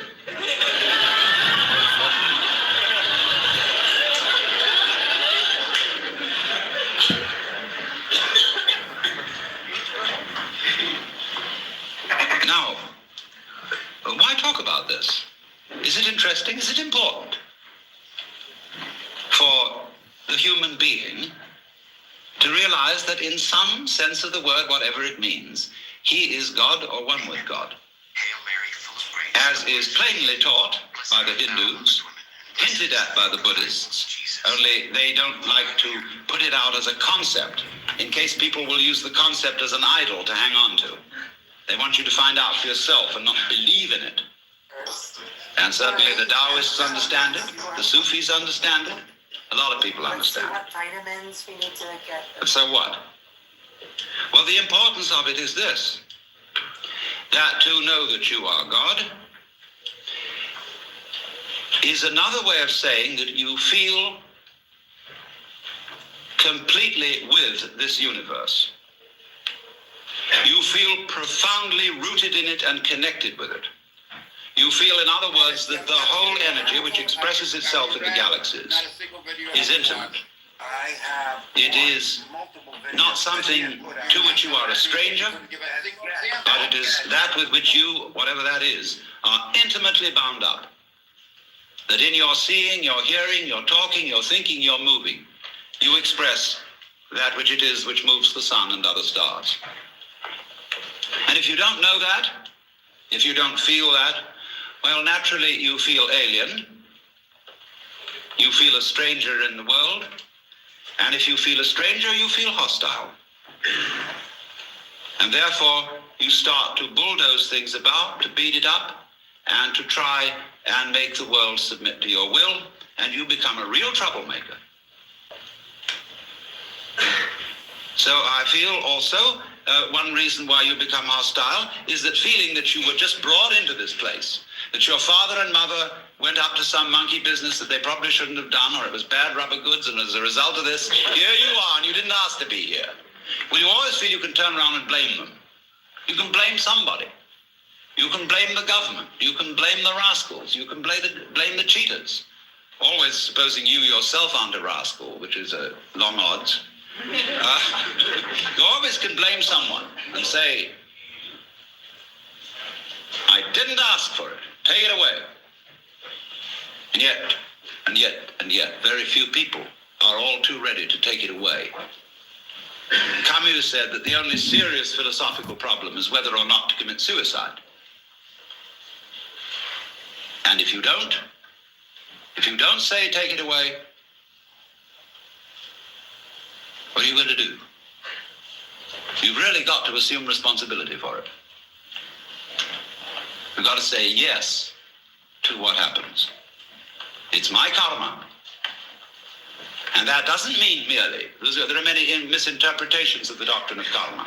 It's usually popularly understood that what happens to you, either fortunate or unfortunate, is the result of good or bad deeds in a previous life. Well, that's popular superstition. The real meaning of karma, the word in Sanskrit means simply doing. And if I say of an event, it is your karma, it is saying it is your doing. So the exposition, a book which would expound karma, would be not so much a whodunit as a youdunit. But that seems fantastic. Now, therefore, what I propose we do is that we, instead of just ideologizing, we have a clinical experience. You know, in psychiatric school, in medical school, it's very usual for a doctor to bring a patient out in front of the students and talk with the patient as a kind of demonstration. He says, I want you to recognize the difference between a psychopath and a manic depressive or a schizophrenic or something. They don't know what all these things mean. And especially the schizophrenia. And so he has a dialogue with the patient right there.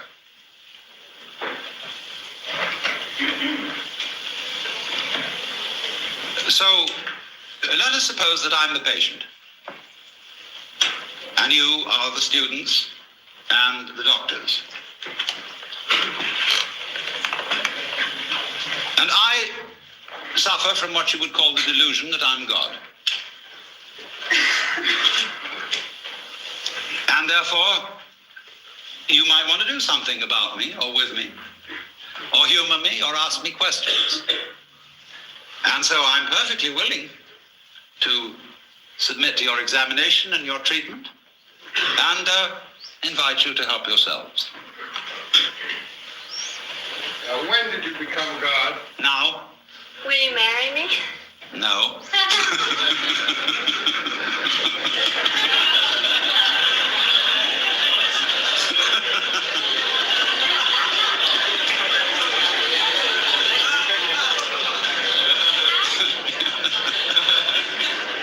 Yes. God, do you sleep on your stomach or your back?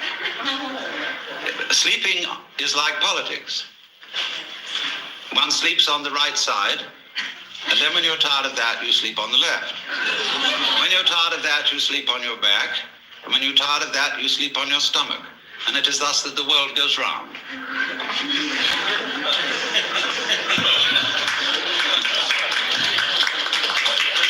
If you were God now, what were you yesterday?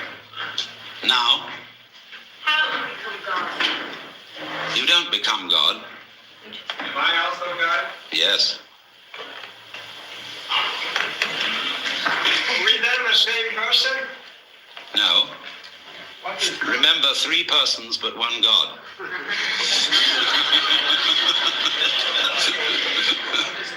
can you tell us a little about Satan? Could I tell you a little bit about Satan?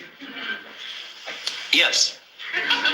Although the matter is a little esoteric, but I told you all about it in the book of Job, where you will see that in the court of heaven, Satan is the district attorney. He is not, as Christians imagine, the enemy of heaven and the enemy of mankind. He's merely the person who sees the bad side of things and carries out the dirty work. And therefore, he saw Job and wondered whether Job really was as great a guy as he seemed to be, and suggested that God should appoint a committee of investigation to find out. And the committee did its work very thoroughly, but the case went against Satan because it was proved in the end that Job was an honorable man. Now, you notice that although we pay the salary of the district attorney, whenever there's a great criminal case before the public eye, people begin to take the side of the underdog.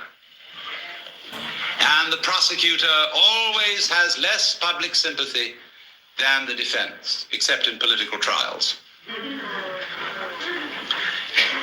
right hand of God, and you know the defense is always on the right hand of the judge in court, is our only mediator and advocate, which is the phrase referring to Jesus Christ our Lord. So there is the defense and there is the prosecution. And it is the function of Satan to be the prosecutor. There's a good deal more to it than that, because before all this started, as in a stage play, there was an arrangement in the green room before coming on stage in which certain things were understood, but that are only to be revealed when the curtain goes down at the end of the play. Is Job God too? Yes, but he doesn't know it. God, why do you hide from the sight of so many? Why do you hide? It's for the same reason you're hiding. God, did you create man? Yes.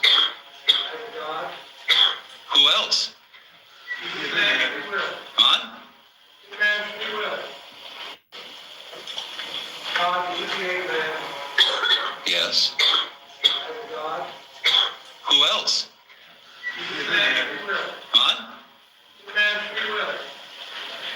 Man has free will to the extent that he knows who he is. Not otherwise. Where did you get free will from? Where I got it from. A woman have free will too? Yes. To the extent that she knows who she is, yes.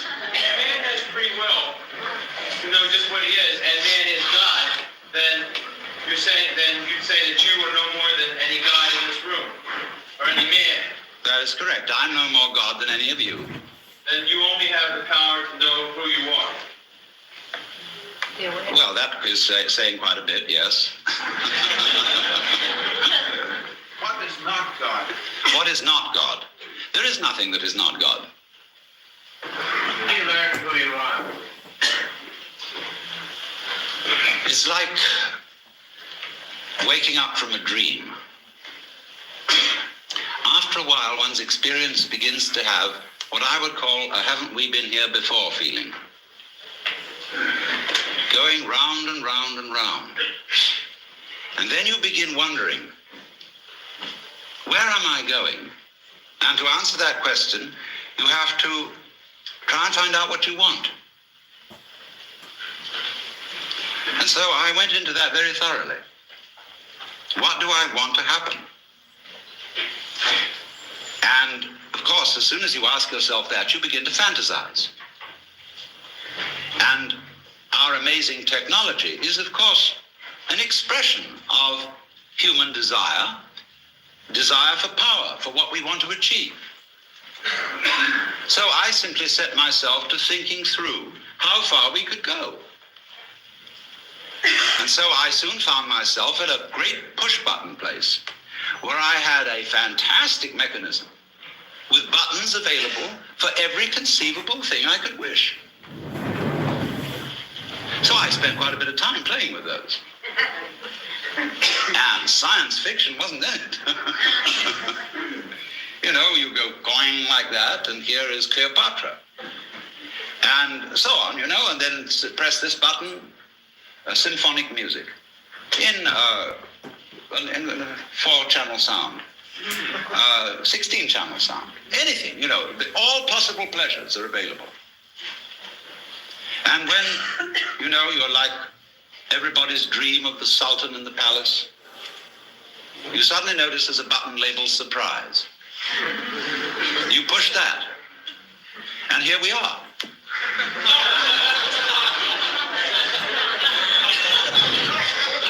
Boredom problem. Yes, boredom is, of course, the problem. Boredom is the other side of creativity. And the energy of creation has that is the yang, the yin side of that energy is called boredom. Everything, of course, is fundamentally yang and yin. If you understand that, you really don't need to understand anything else. As God, what responsibility do you feel to ameliorate evil in the world? As God, what responsibility do I feel to ameliorate evil in the world? I begin with the point that I am responsible for the way the world is.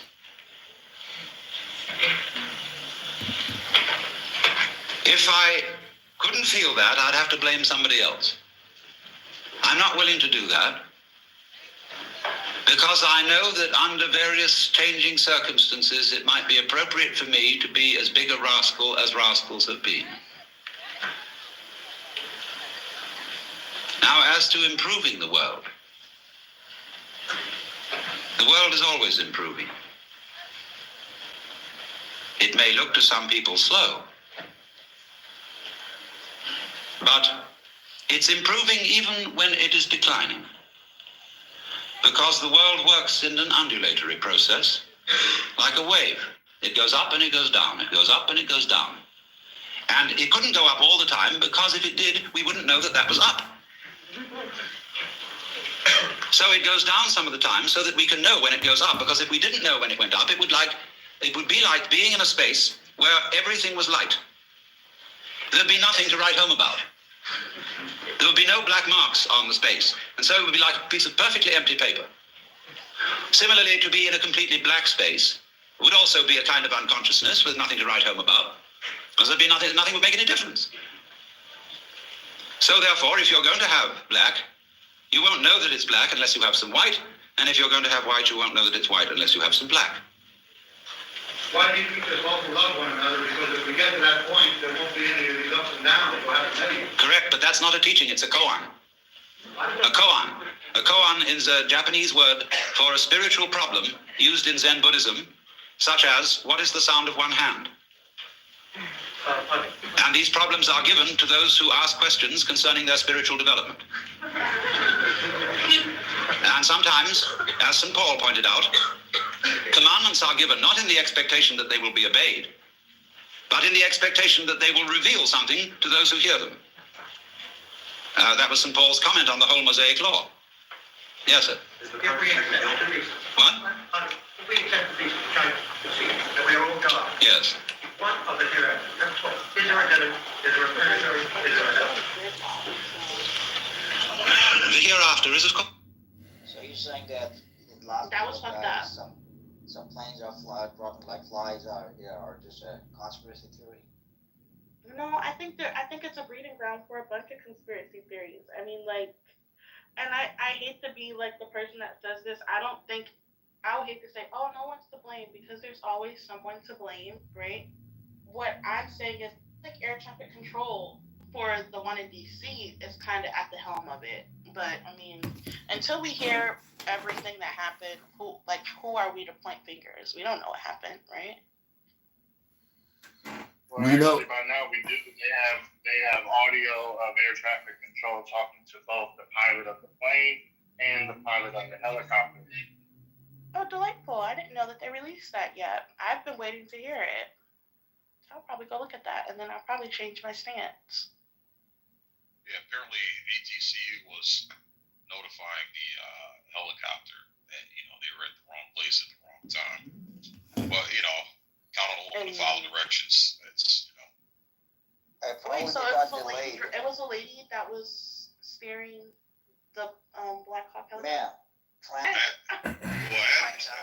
Adams brought up the fact that, not fact, but Adams is speculating that it's a tranny, which I can definitely lean in that direction, because Trump's going to have that. Trump's going to hold on.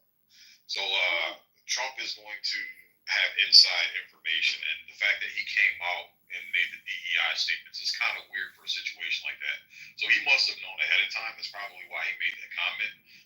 And the fact that they're not releasing this person's name, and even the article said it's unusual for them not to release a name. They release the names of the other two military personnel on the helicopter, but they won't release the female co-pilot.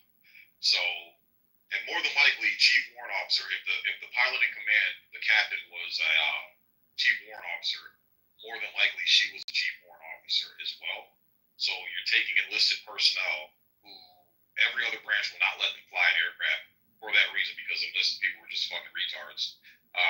But for some reason, the fucking Army does it, and on top of it, they have a female do it.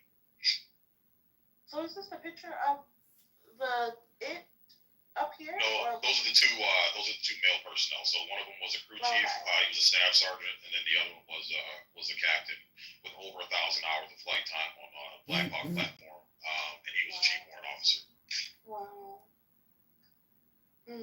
Sorrow. It was a he bitch. And not a CD, a chick with a dick? Oh my goodness.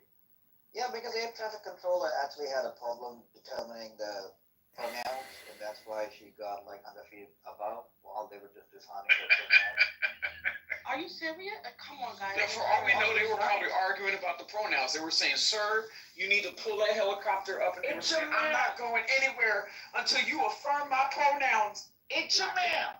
Somebody said It's a man. Somebody said it's a man.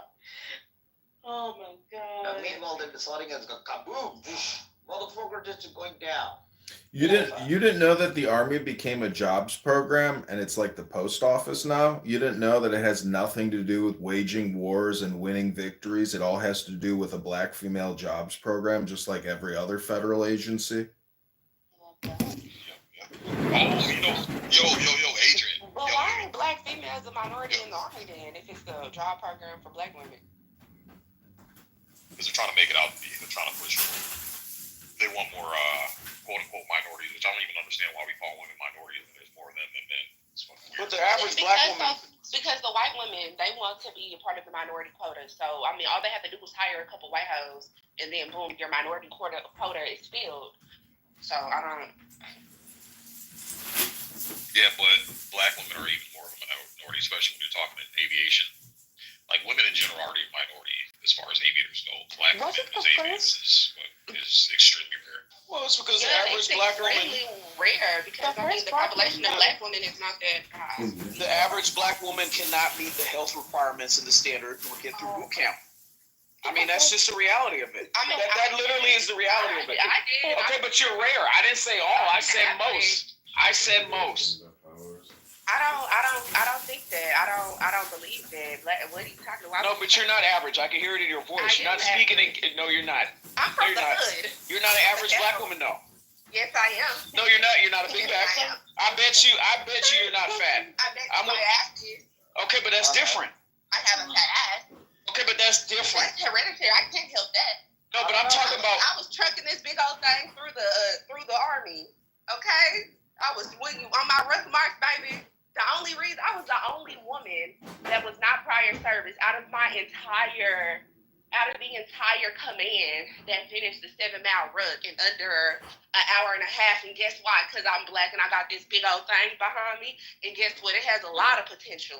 It has a lot of fucking athletic potential. Yeah, there's muscle mass. Shit. Nobody cares about your poop shooter. That's what I'm saying. It has a lot of extra muscle mass. That's where the dudes come from. We don't care about it. You're just a suburban prom queen who's just trying desperately to sound like a food. I'm from the hood. I finished that ruck march with that big old ghetto booty. They were like, "What? You finished?" I'm like, "Yes." They was like, "Damn, that shit comes to work. That shit comes to use." They was like, "Fuck, I didn't know that." I'm like, "Yeah, this ghetto booty got it." You probably got a couple extra points added to your PFT score, huh? Who's that? Oh, hell yeah. How y'all get down? How y'all fat ass? When I figured out how to pull up this ghetto booty over a bar, oh my God, it was over with. It was probably had 30 niggas trying to spot you too, huh? No, I only got spotted by females. You know how that go.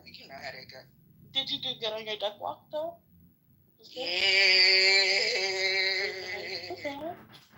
When I mean the average black woman, I mean the average black woman being 215 pounds. Okay, very loud, lazy.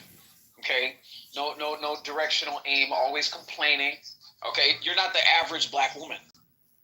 The average black woman. National Geographic animal profile, bro. Yes. Average black females loud.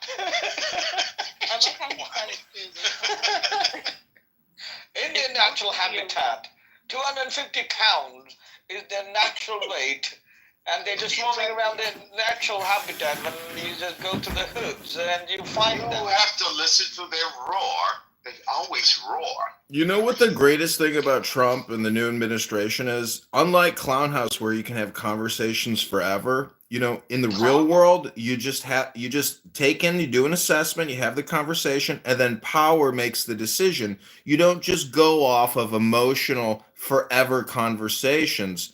And that's the beautiful thing about power. So we as Americans are about to go into the golden age because we will no longer have these never-ending loop conversations with stupid people. We'll just make executive decisions and go forward. There'll be no follow-up conversations. There'll be no complaint sessions. There'll be no basically, I mean, it's over. This is the greatest thing, and you can all see it real time how bad things have gotten. This country has become infected. It definitely is cultural Marxism. It is communism, and it's evil. Let me go see my son. You know my son, Barry. Well, yeah, I think Adrian, you brought up a point about the black women, and that might be one of the reasons why they're keeping this shit under wrap. Adams, it might be a black woman, bro. Might be a black female pilot, man. You think it's a black woman? There's a reason they're keeping that shit hidden, bro. There's a reason why they're not. They released everybody else's shit, but not hers. I would run with it being a transvestite before I would run with it being a woman. But it says that her family doesn't want her released, which I could understand though, y'all, because if it was indeed found that she herself caused this collision, then imagine how the shame and nothing's gonna happen. Hold on. Fuck their family. No. Fuck their family. Wait. Hold on. Let Holly finish. Go ahead, Holly. Finish. Holly. Thank you. Imagine the shame and the backlash that the family may receive while they're grieving, where their daughter killed essentially 60 some odd people. Wow. 67. Release her That's a name. son. That's a son. Like Not the daughter. nothing major is gonna happen besides internet trolling, and you probably have one or two angry parents that's probably going to try to find where the girl's family or its family lives. That's gonna be it. That's gonna be all. It's not gonna be like this long drawn out plethora of like a slew of things besides internet based. Are you serious? People died on that plane. You know how angry people are? Do you have any idea how angry people are? It's a false outrage. Like no one, it's sad to say, no one's going to care because in about another 3 weeks, everybody's going to be talking about Black History Month and what the hell is happening and what's not happening. This is pop culture news. There is no more Black History Month. There is no Martin Luther King Month. There is no LGBTQ month. That's all over. Was it a pilot or the co-pilot was Ichi? Because I heard it was the co. Yeah, so the captain was a chief warrant officer too. So that means I'm like 99% sure that he, she, her, him, whatever it was a chief warrant officer. Definitely was in the co-pilot seat. So yeah, but I don't know, man. To be 150 feet above. Because the limit was 200. So in the article it says that in that area they restricted helicopters from certain routes and certain altitudes. So 200 feet was the highest they were supposed to climb. They were not supposed to go above 200 feet. Apparently she was at 350 feet. And I don't understand why that captain, that chief warrant officer who was in charge of that aircraft, did not instruct her or him to go lower, and abide by the regulations. You know why? I can't say shit. Yeah. Get fired. Yeah. But here's the thing. They said that she had eyes on another aircraft. Now here's the thing. I'm not an expert, but I was in this program called Civil Air Patrol, so I have a lot of pilot mentors. And I promise you, back in the day, they always said safety. And I feel like there's hella air traffic to where it doesn't even look safe. Like what they told us about planes and how the air traffic's supposed to go and interact with the air traffic control tower. And the way the planes fly so close together now is weird as fuck to me.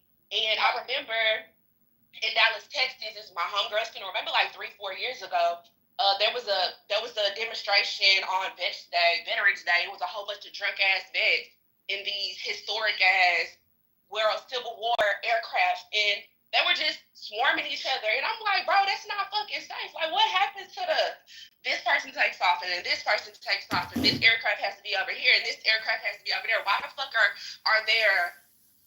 are there two different flights? Like, for instance, they said that the the commercial flight follows a certain rule and regulations, and they have the right of way, and the Black Hawk under their rules, they have to maneuver a certain way, but they have a whole other set of regulations. Why do you have? But that's a practice dance. Why? Yeah. No, but why the fuck do you have two different airspaces interacting in the same airspace? Like, does that make sense? Like, it does. When you start to understand the inner workings of aviation, it makes a lot of sense. It's kind of like how we have trucks, and then we also have cars, and then we have the Mini Coopers and the smart cars on the same road. It's the same thing. What is so hard for someone who's not in aviation to understand and wrap their mind around is the inner workings of it in the sky.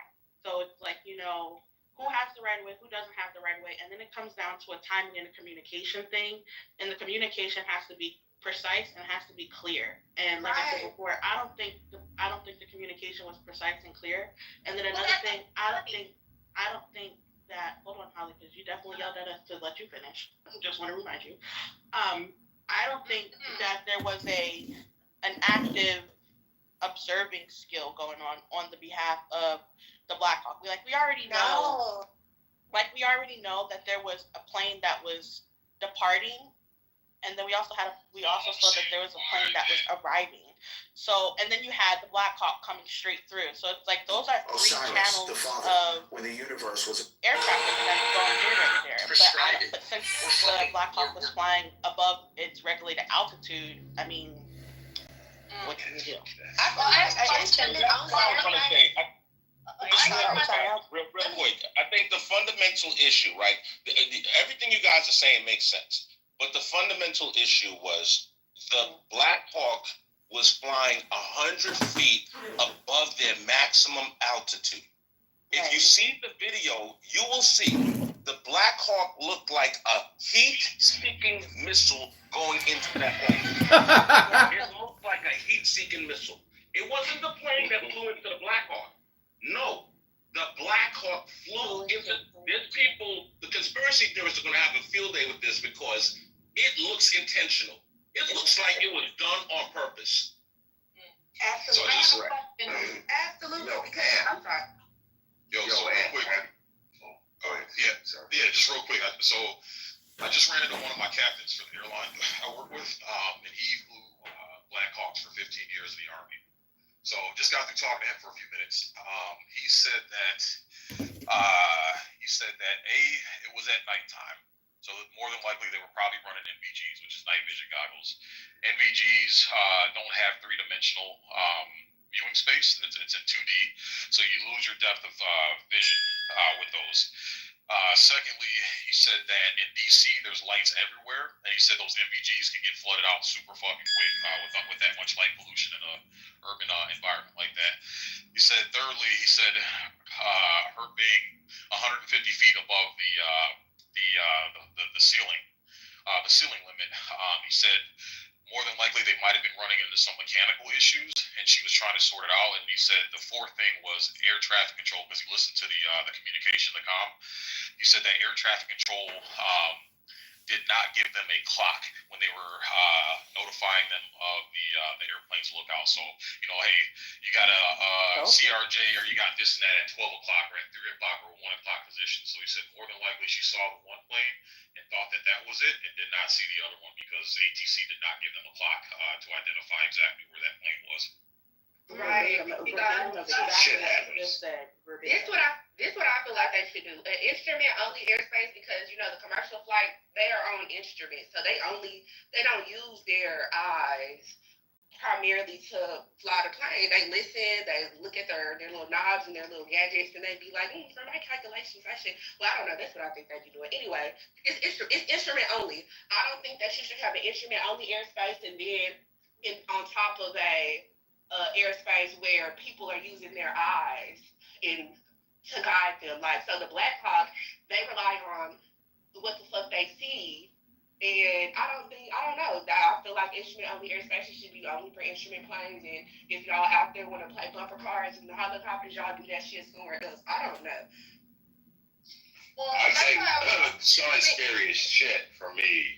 And you may know about it. Life flight? Fuck that shit. No, y'all can have it. You can have that shit, man. No, I'm done. I just watched the video. It looked like You ever flew life? Yeah, sorry. Yeah, you say yes.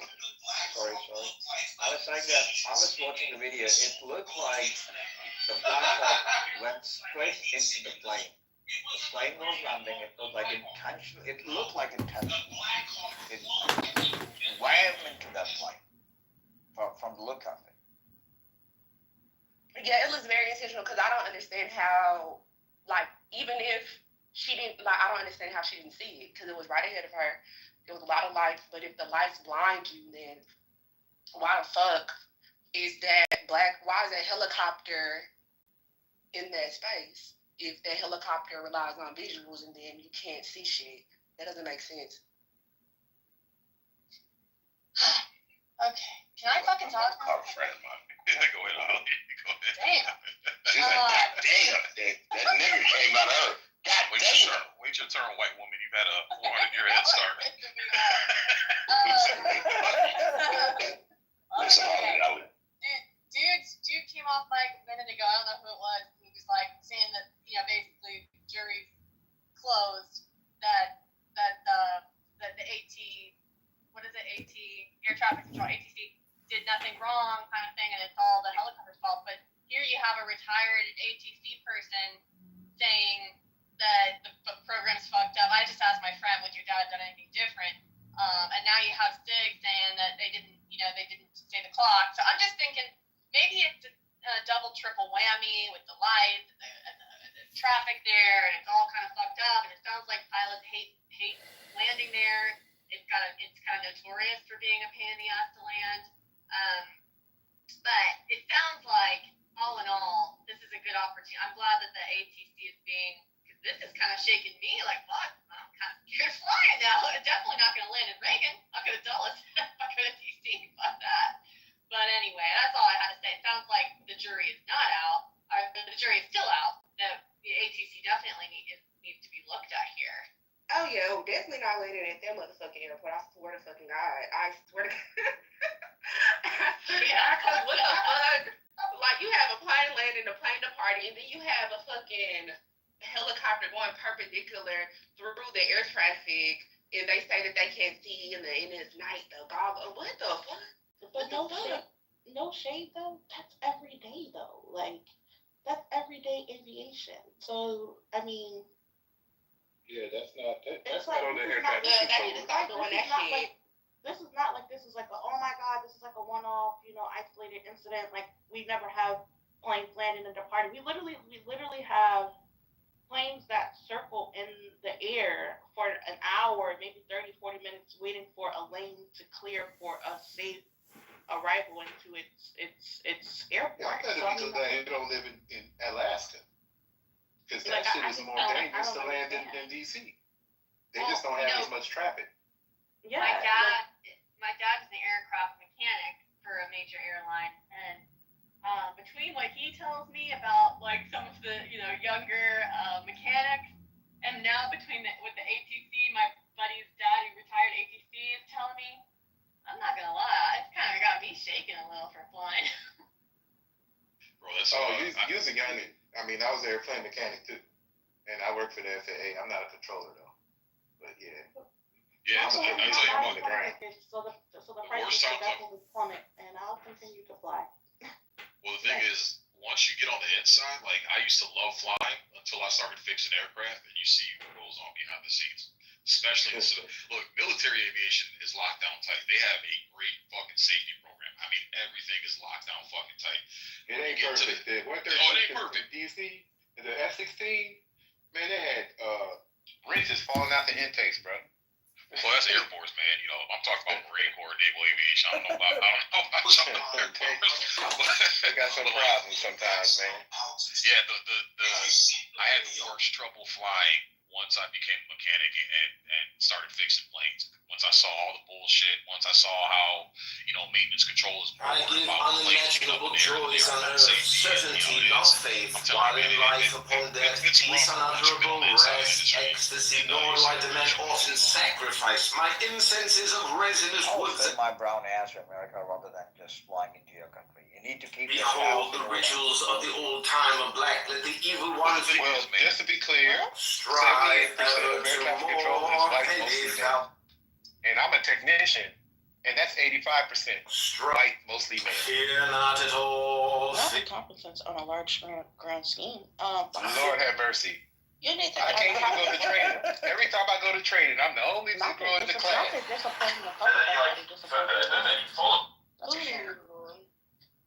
Just to let y'all know, there is an air traffic control guy who works for you as a technician. Illegally driving on the airfield because he's colorblind, but because he's white, he can get away with bullshit.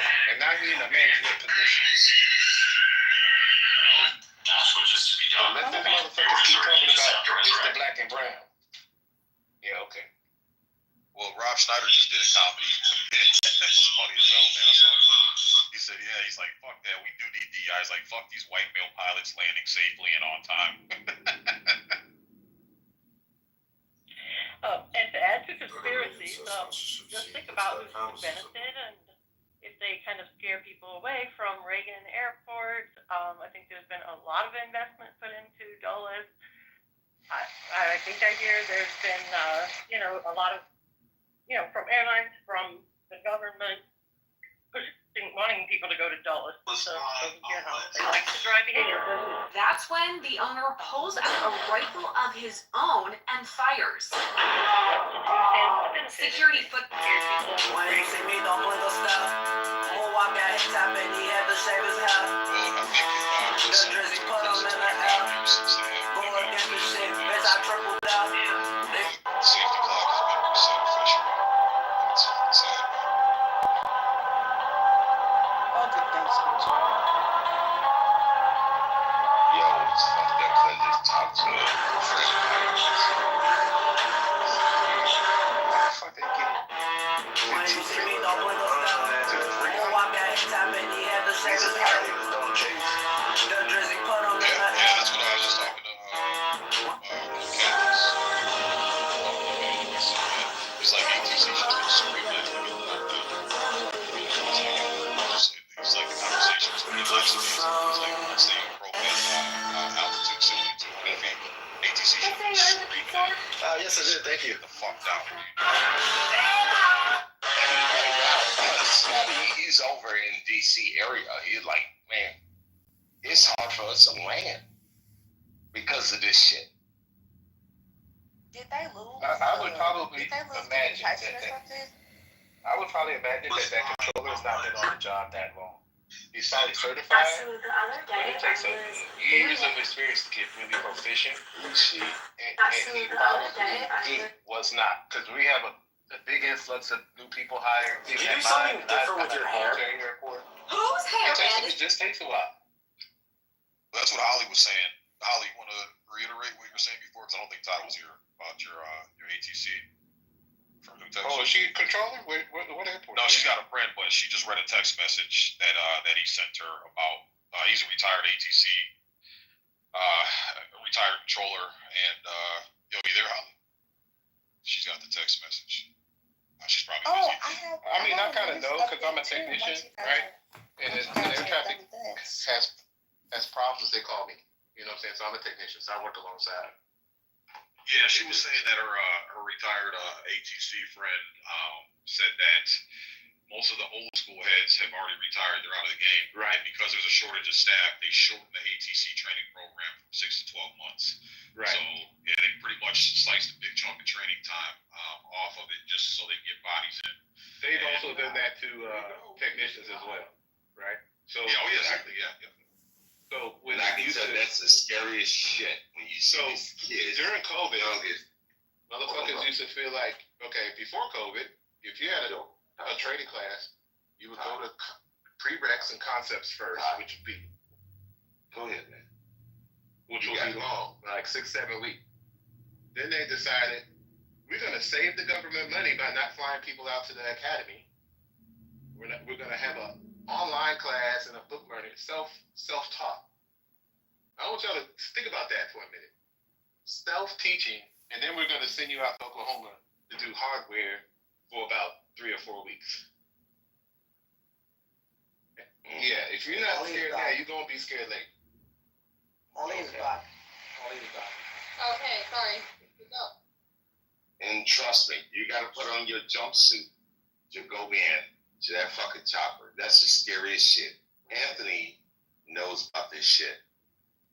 If it wasn't for the laws of thermodynamics, which is a universal constant, we would have a hell of a lot more catastrophes in this country because honestly, there are a lot of incompetent people at the helm. And we're getting rid of them day by day, hour by hour. Your job, your career, terminated. You didn't earn it on merit. You earned it on the fact that you suck dick or lick pussy or your skin is highly dense with melatonin.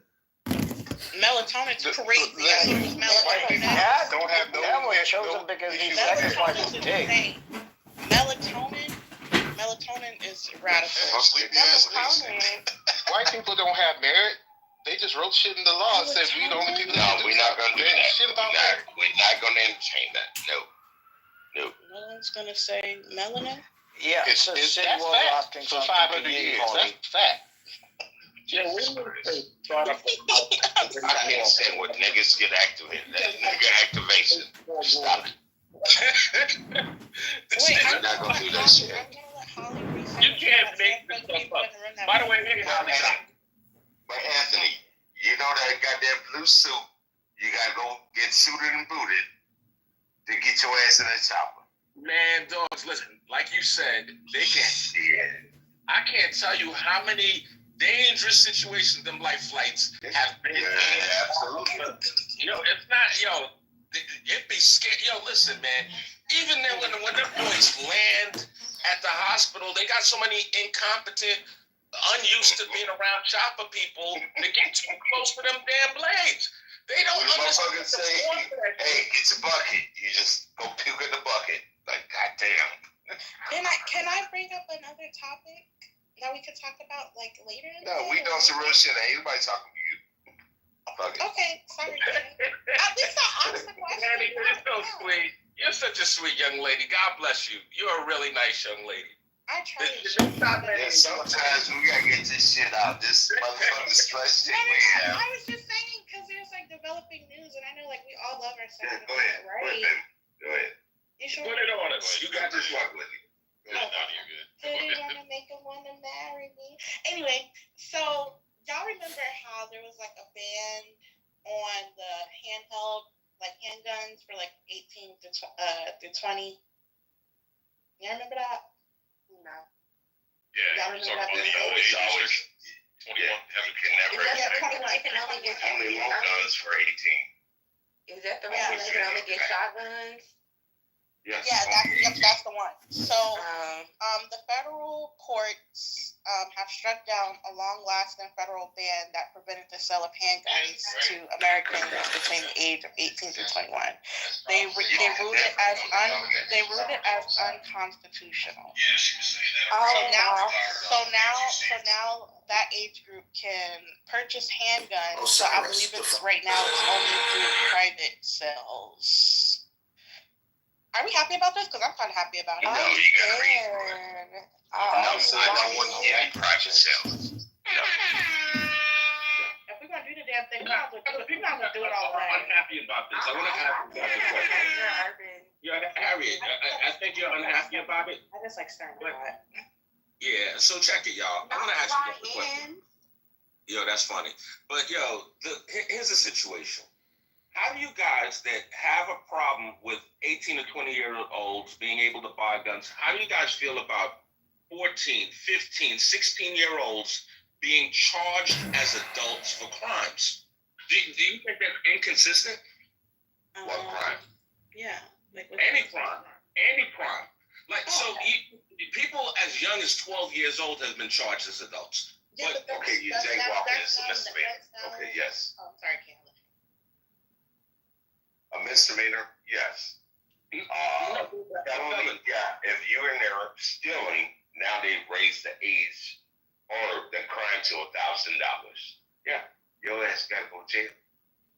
Yeah. I mean, You go to court as an adult. See, here's the thing, right? Like, if you're 18 years old, murder You didn't let me at 12, 13, 14, you do what you were doing. Yeah. Bye-bye. Right. I agree too. The thing about it is, Anthony, that's not the case in all states. I think it's about 2 or 3 states that still allow children, like I think under the age of 12 or like 11, to be tried as an adult because there's new information out that, you know, people understand, like, hey, like their prefrontal cortex is nowhere near even halfway.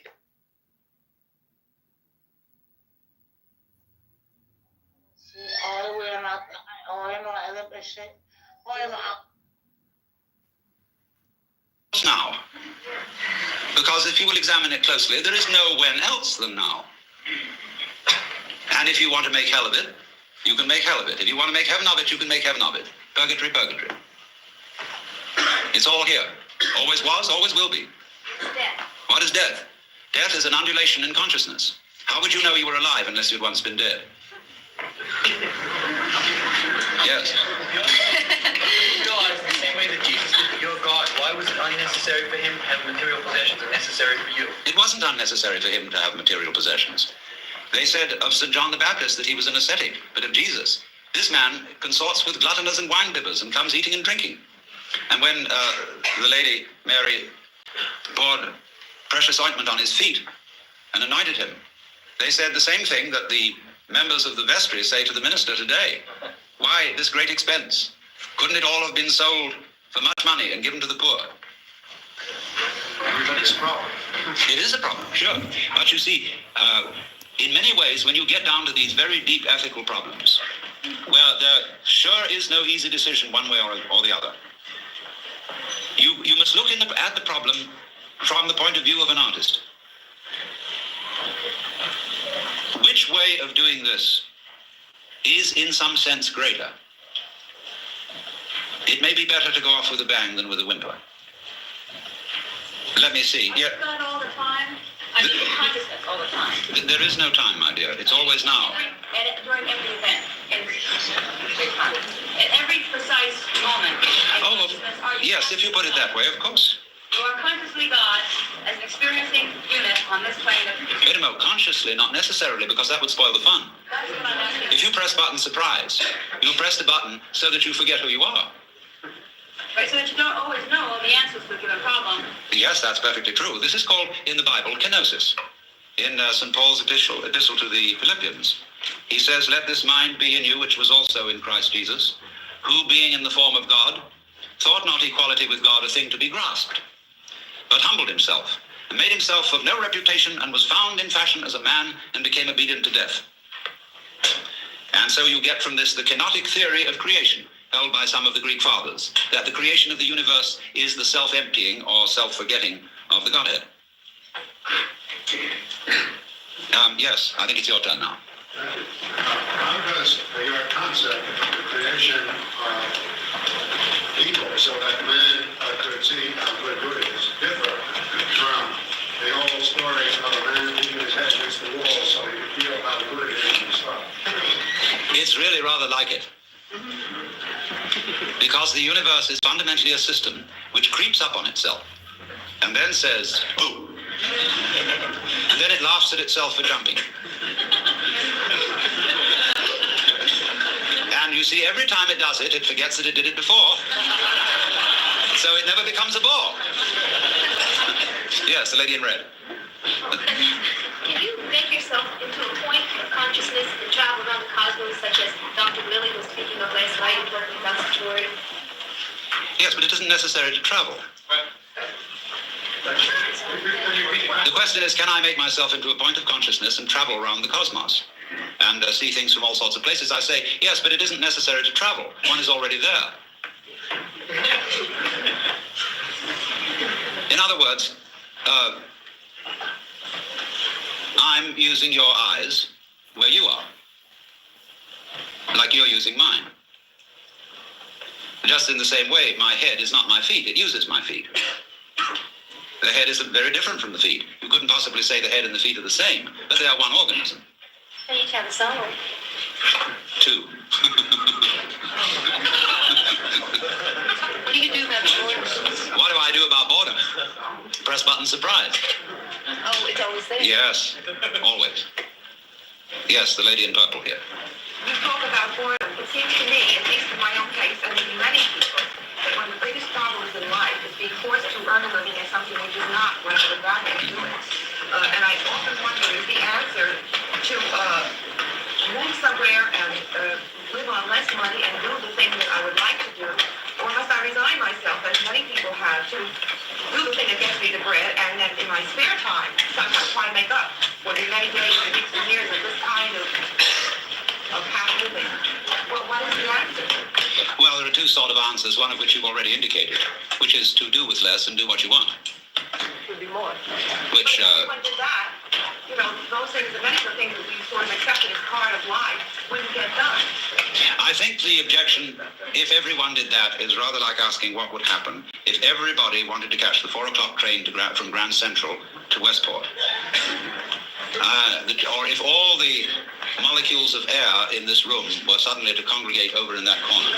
There is a bare chance that it might happen, but very low. Yes. Did you say we're going around in circles trying to eliminate evil because we never will? There might not be any evil. Yes. Eliminate it, so we're just playing games. We are going round in circles. But you see, going round in circles, as you may have observed by looking at the sky, is what the universe is doing.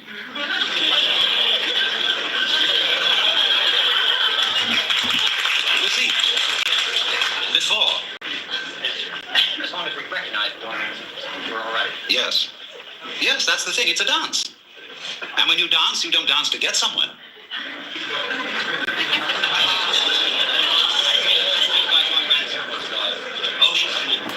Yes, all right, but you turn, when you wake up, you turn the confusion into a dance. And so I go back to your question. What is the alternative to clearing out of the job you're doing? And to say doing with less but having more fun. Well, there are ways of making almost any activity into a dance. Supposing you had to drive a bus in New York, which is a very harrowing job in the ordinary way, you must not take seriously anything about it. This is the first rule. That it doesn't matter a damn if you don't get there on time, but it would be fun to go as fast as is consistent with safety. And therefore, you swing that bus, and you play things with the horn. You take the whole thing lightly, as if it is not serious. And this is the nature, say, in ritual, when you have a procession. Now, people who don't understand religion don't know how to make the right kind of processions. There are those who go a military march, and they don't understand it because their objective is to get there. There are those who dawdle like ducks, and they don't understand because they are trying to be dignified. On the other hand, there are those who walk as if they had already arrived. And this is the way kings walk. Because a king is the center, and he is always where it's at. Where it's at is where the king is by definition.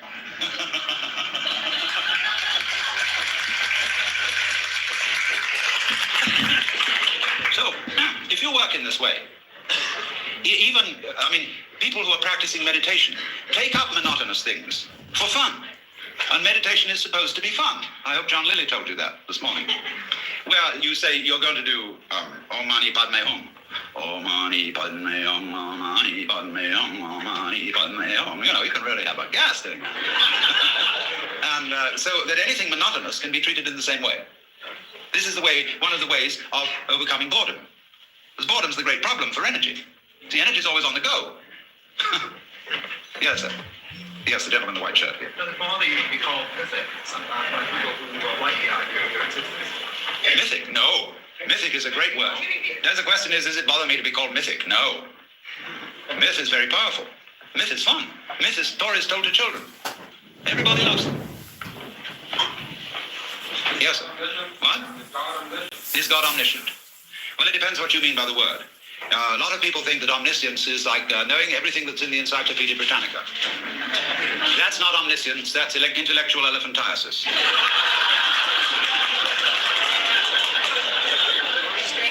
Now, you see, let me explain this question, because it's always important, and when anybody announces that he or she is God, people say at once, well, will you tell us in millimeters the height of Mont Blanc? When I say, look it up in the encyclopedia, it's there. The thing is this. What we ordinarily call knowledge is the translation of life into words. And that is a very cumbersome process, because if we had to translate the process into words every time we took a breath, we'd never get around to it. It takes so long to describe and think through the whole physiology of breath. Therefore, we do it without thinking about it. And I find that I'm shining the stars in just the same way. I mean, if you want it in words, it's going to take us a long time to get through them, because words are strung out in a line. Does that make sense that internally we are, and we are all gods? How come as a god, since you have said that we are all gods, and therefore I am a god, how come I find such difficulty in recognizing, understanding, or finding peace and tranquility within myself? How do you, if you are God, how do you find such difficulty in finding peace and tranquility in yourself? That's because you're looking for it away from the place in which you are. You are seeking it apart from the experience which you have at this moment. And you are regarding that experience and saying, that's pretty lousy, I'd like something better than that. But the trouble with that is that it splits you in two pieces. And once you're split in two pieces, you're lost. Because you made a difference between the experience you are now having on the one hand and yourself who is having it on the other. And you wish you could get away from that experience. Now, the truth of the matter is you can't, because you are what you experience. It's a myth, purely, that there is some sort of experiencer who has the experience. You are what you know, because it is not I know something. There is simply a process called the knowing. You could say the knowing, like the world, has two poles, north and south. And so the knowing ball has the knower and the known, but only in that sense. Now, knowing changes. It changes itself. But if you try to stand outside it and change it, it'll be like standing outside your hand and trying to move your hand from outside. And so comes the difficulty. In other words, this would be the difficulty for God in the press button surprise situation, where you think you want something different from what you have. But if you do think that, you've got to ask yourself the question, what it is that you really want. This is the most fundamentally important question. And you will find, if you go into it very, very deeply, that you have it. Now, you may change your mind about it, but you do have what you want. God, if this place caught on fire, I would find myself so scared that I wonder if I would also feel that I was God, and if I am God and scared, what do I do about that? Well, one of the ways of not being bored is to scare yourself. Yes. Don't we all go to the movies just to be scared? We put certain limits on it, indeed, before we go and say, well, this isn't really going to happen. It's only a play or a movie. And therefore, while we see the safe outline of the proscenium arch, in the back of our minds, as a sort of hintergedanke, we know it's only a play. I'm talking about when it isn't only a play. How do you know it isn't? If you see, after all, the task of the actor on the stage is to come on so well that the audience thinks it's real, so that he has them crying, so that he has them shaking with fear, so that he has them sitting on the edges of their chairs. Well, that's just one ordinary Joe Doakes actor, but supposing the actor of the play is the real big actor. Wow, that play would seem real. And so that's what happens when the house catches on fire. Yes, lady in red. Yes, you're looking behind yourself. What is sleep? The seventh day. What? When is the seventh day? When you sleep. Yes. Yes, God. The only reason I know that I'm God is because I take the responsibility for it. Yes. Does that answer the lady's question about the fire? Oh, yes, that also would answer it, yes. It's a question of taking responsibility for what happens. What happens if you don't do anything about the world? If I don't do anything about the world? The boredom. The boredom. What's the root of it? Well, that's another way. That's another way. You can explore boredom. You can bore into boredom. And watch it. Sometimes when you're bored, that's the only thing to do. Because even for God, you can't lift yourself up by your own bootstraps. Because that is by nature of the definition impossible. You said you would enjoy having a myth of you. Yes, I think that would be fun. I mean, why else does one go on stage except to make myths? What? Excuse me, what did you say? What is my motivation for going on the stage? That is like asking, why is there a universe? Well, now, if you listened to George Leonard last night, George Leonard explained how children were befuddled by being taught to ask why about everything. Because you always look away from what you're asking about to its antecedents, and that won't lead you anywhere at all. Why am I here? And I answer that question. Then somebody says, well, why that? And then somebody says, well, why that? Why that? Why that? And you get back and back and back, and eventually you get tired of answering. And so fathers, when their children say, why, Daddy? Why? They say, oh, shut up and eat your lollipop. But what happens, you see, when we trace the causation of things into the past, it all begins to fade out in silence and no answer. Why? Because it didn't begin there. The universe begins now. It didn't begin in the past. And the past trails back from now like the wake of a ship. If everything is God and there is no time except now, what is the role of chance? If everything is God and there is no time except now, what is the role of chance? Chance pairs with order. We'll say randomness, we'll call it, and it pairs with order. And it is part of the nature of order. If you know what you mean by order, you know that you mean contrast with randomness. And if you know what you mean by randomness, you know that you mean contrast with order. So if you want to have order, you must have randomness, and vice versa. Yes? Did you have this much charisma before you discovered your true nature? Yes, but it came out in a different way. Yes. I think there's a sort of danger here, though. The riddles are funny, and if you had time enough to think each one through, they'd be very profound. There's a certain danger of everything and everyone being God, because if you've really found yourself as God, then you know that certain things that you, as God, have created that don't personally affect you, you create for a reason, you stay out of them, and you don't aren't a do-gooder. But if you think you're God, and then you try to go into too much social action and change the evils of this world, you end up hurting yourself and a lot of people, and you're playing God, and you're not really being God. Well, I admit to you, my dear, that this is a very, very dangerous conversation. And that I thoroughly agree with, but we didn't come here, did we, to play it safe? All profound ideas and profound questions are dangerous. It is dangerous to go into science, as we all know too well. It is dangerous to go into medicine, dangerous to go into writing, because the pen is often mightier than the sword. And so I don't think we should withdraw from certain things because they're dangerous. But I entirely agree with you that if I were, as it were, in the spirit of God to go about social reform, I would be failing to realize the construction of my own universe, which is that when you interfere with it, you've got to know exactly how you're interfering. Otherwise, the most amazingly unexpected things will happen. So when people ask for miracles, they don't realize what the miracles involve. I mean, if I turned the microphone into a rabbit, it's altogether possible that you might drop dead, because those events might be connected. Did you ever study with Carl Jung? Did I ever study with Carl Jung? I didn't study with him. I knew him, and I read a lot of his writings. Yes. The notion of watching yourself, watching your order and order, being aware of yourself, implied that there's a separation somewhere. It does in a way, yes. And it depends how you're watching.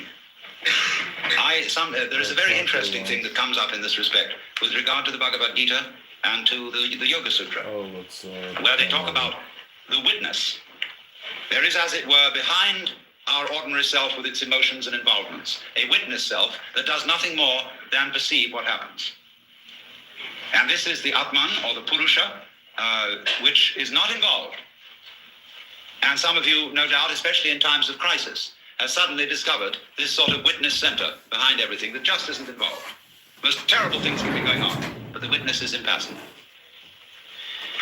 Now, when we go into these states, we've got to be very careful of our descriptive language, because the descriptive language makes the witness seem something apart from what is happening in such a way that if we want to become really sort of skitsy and catatonic about things, we can always be withdrawn and go in and identify ourselves with a solitary and uninvolved witness, who is merely a hangout for the ego, as when the police raid a house in which there are burglars.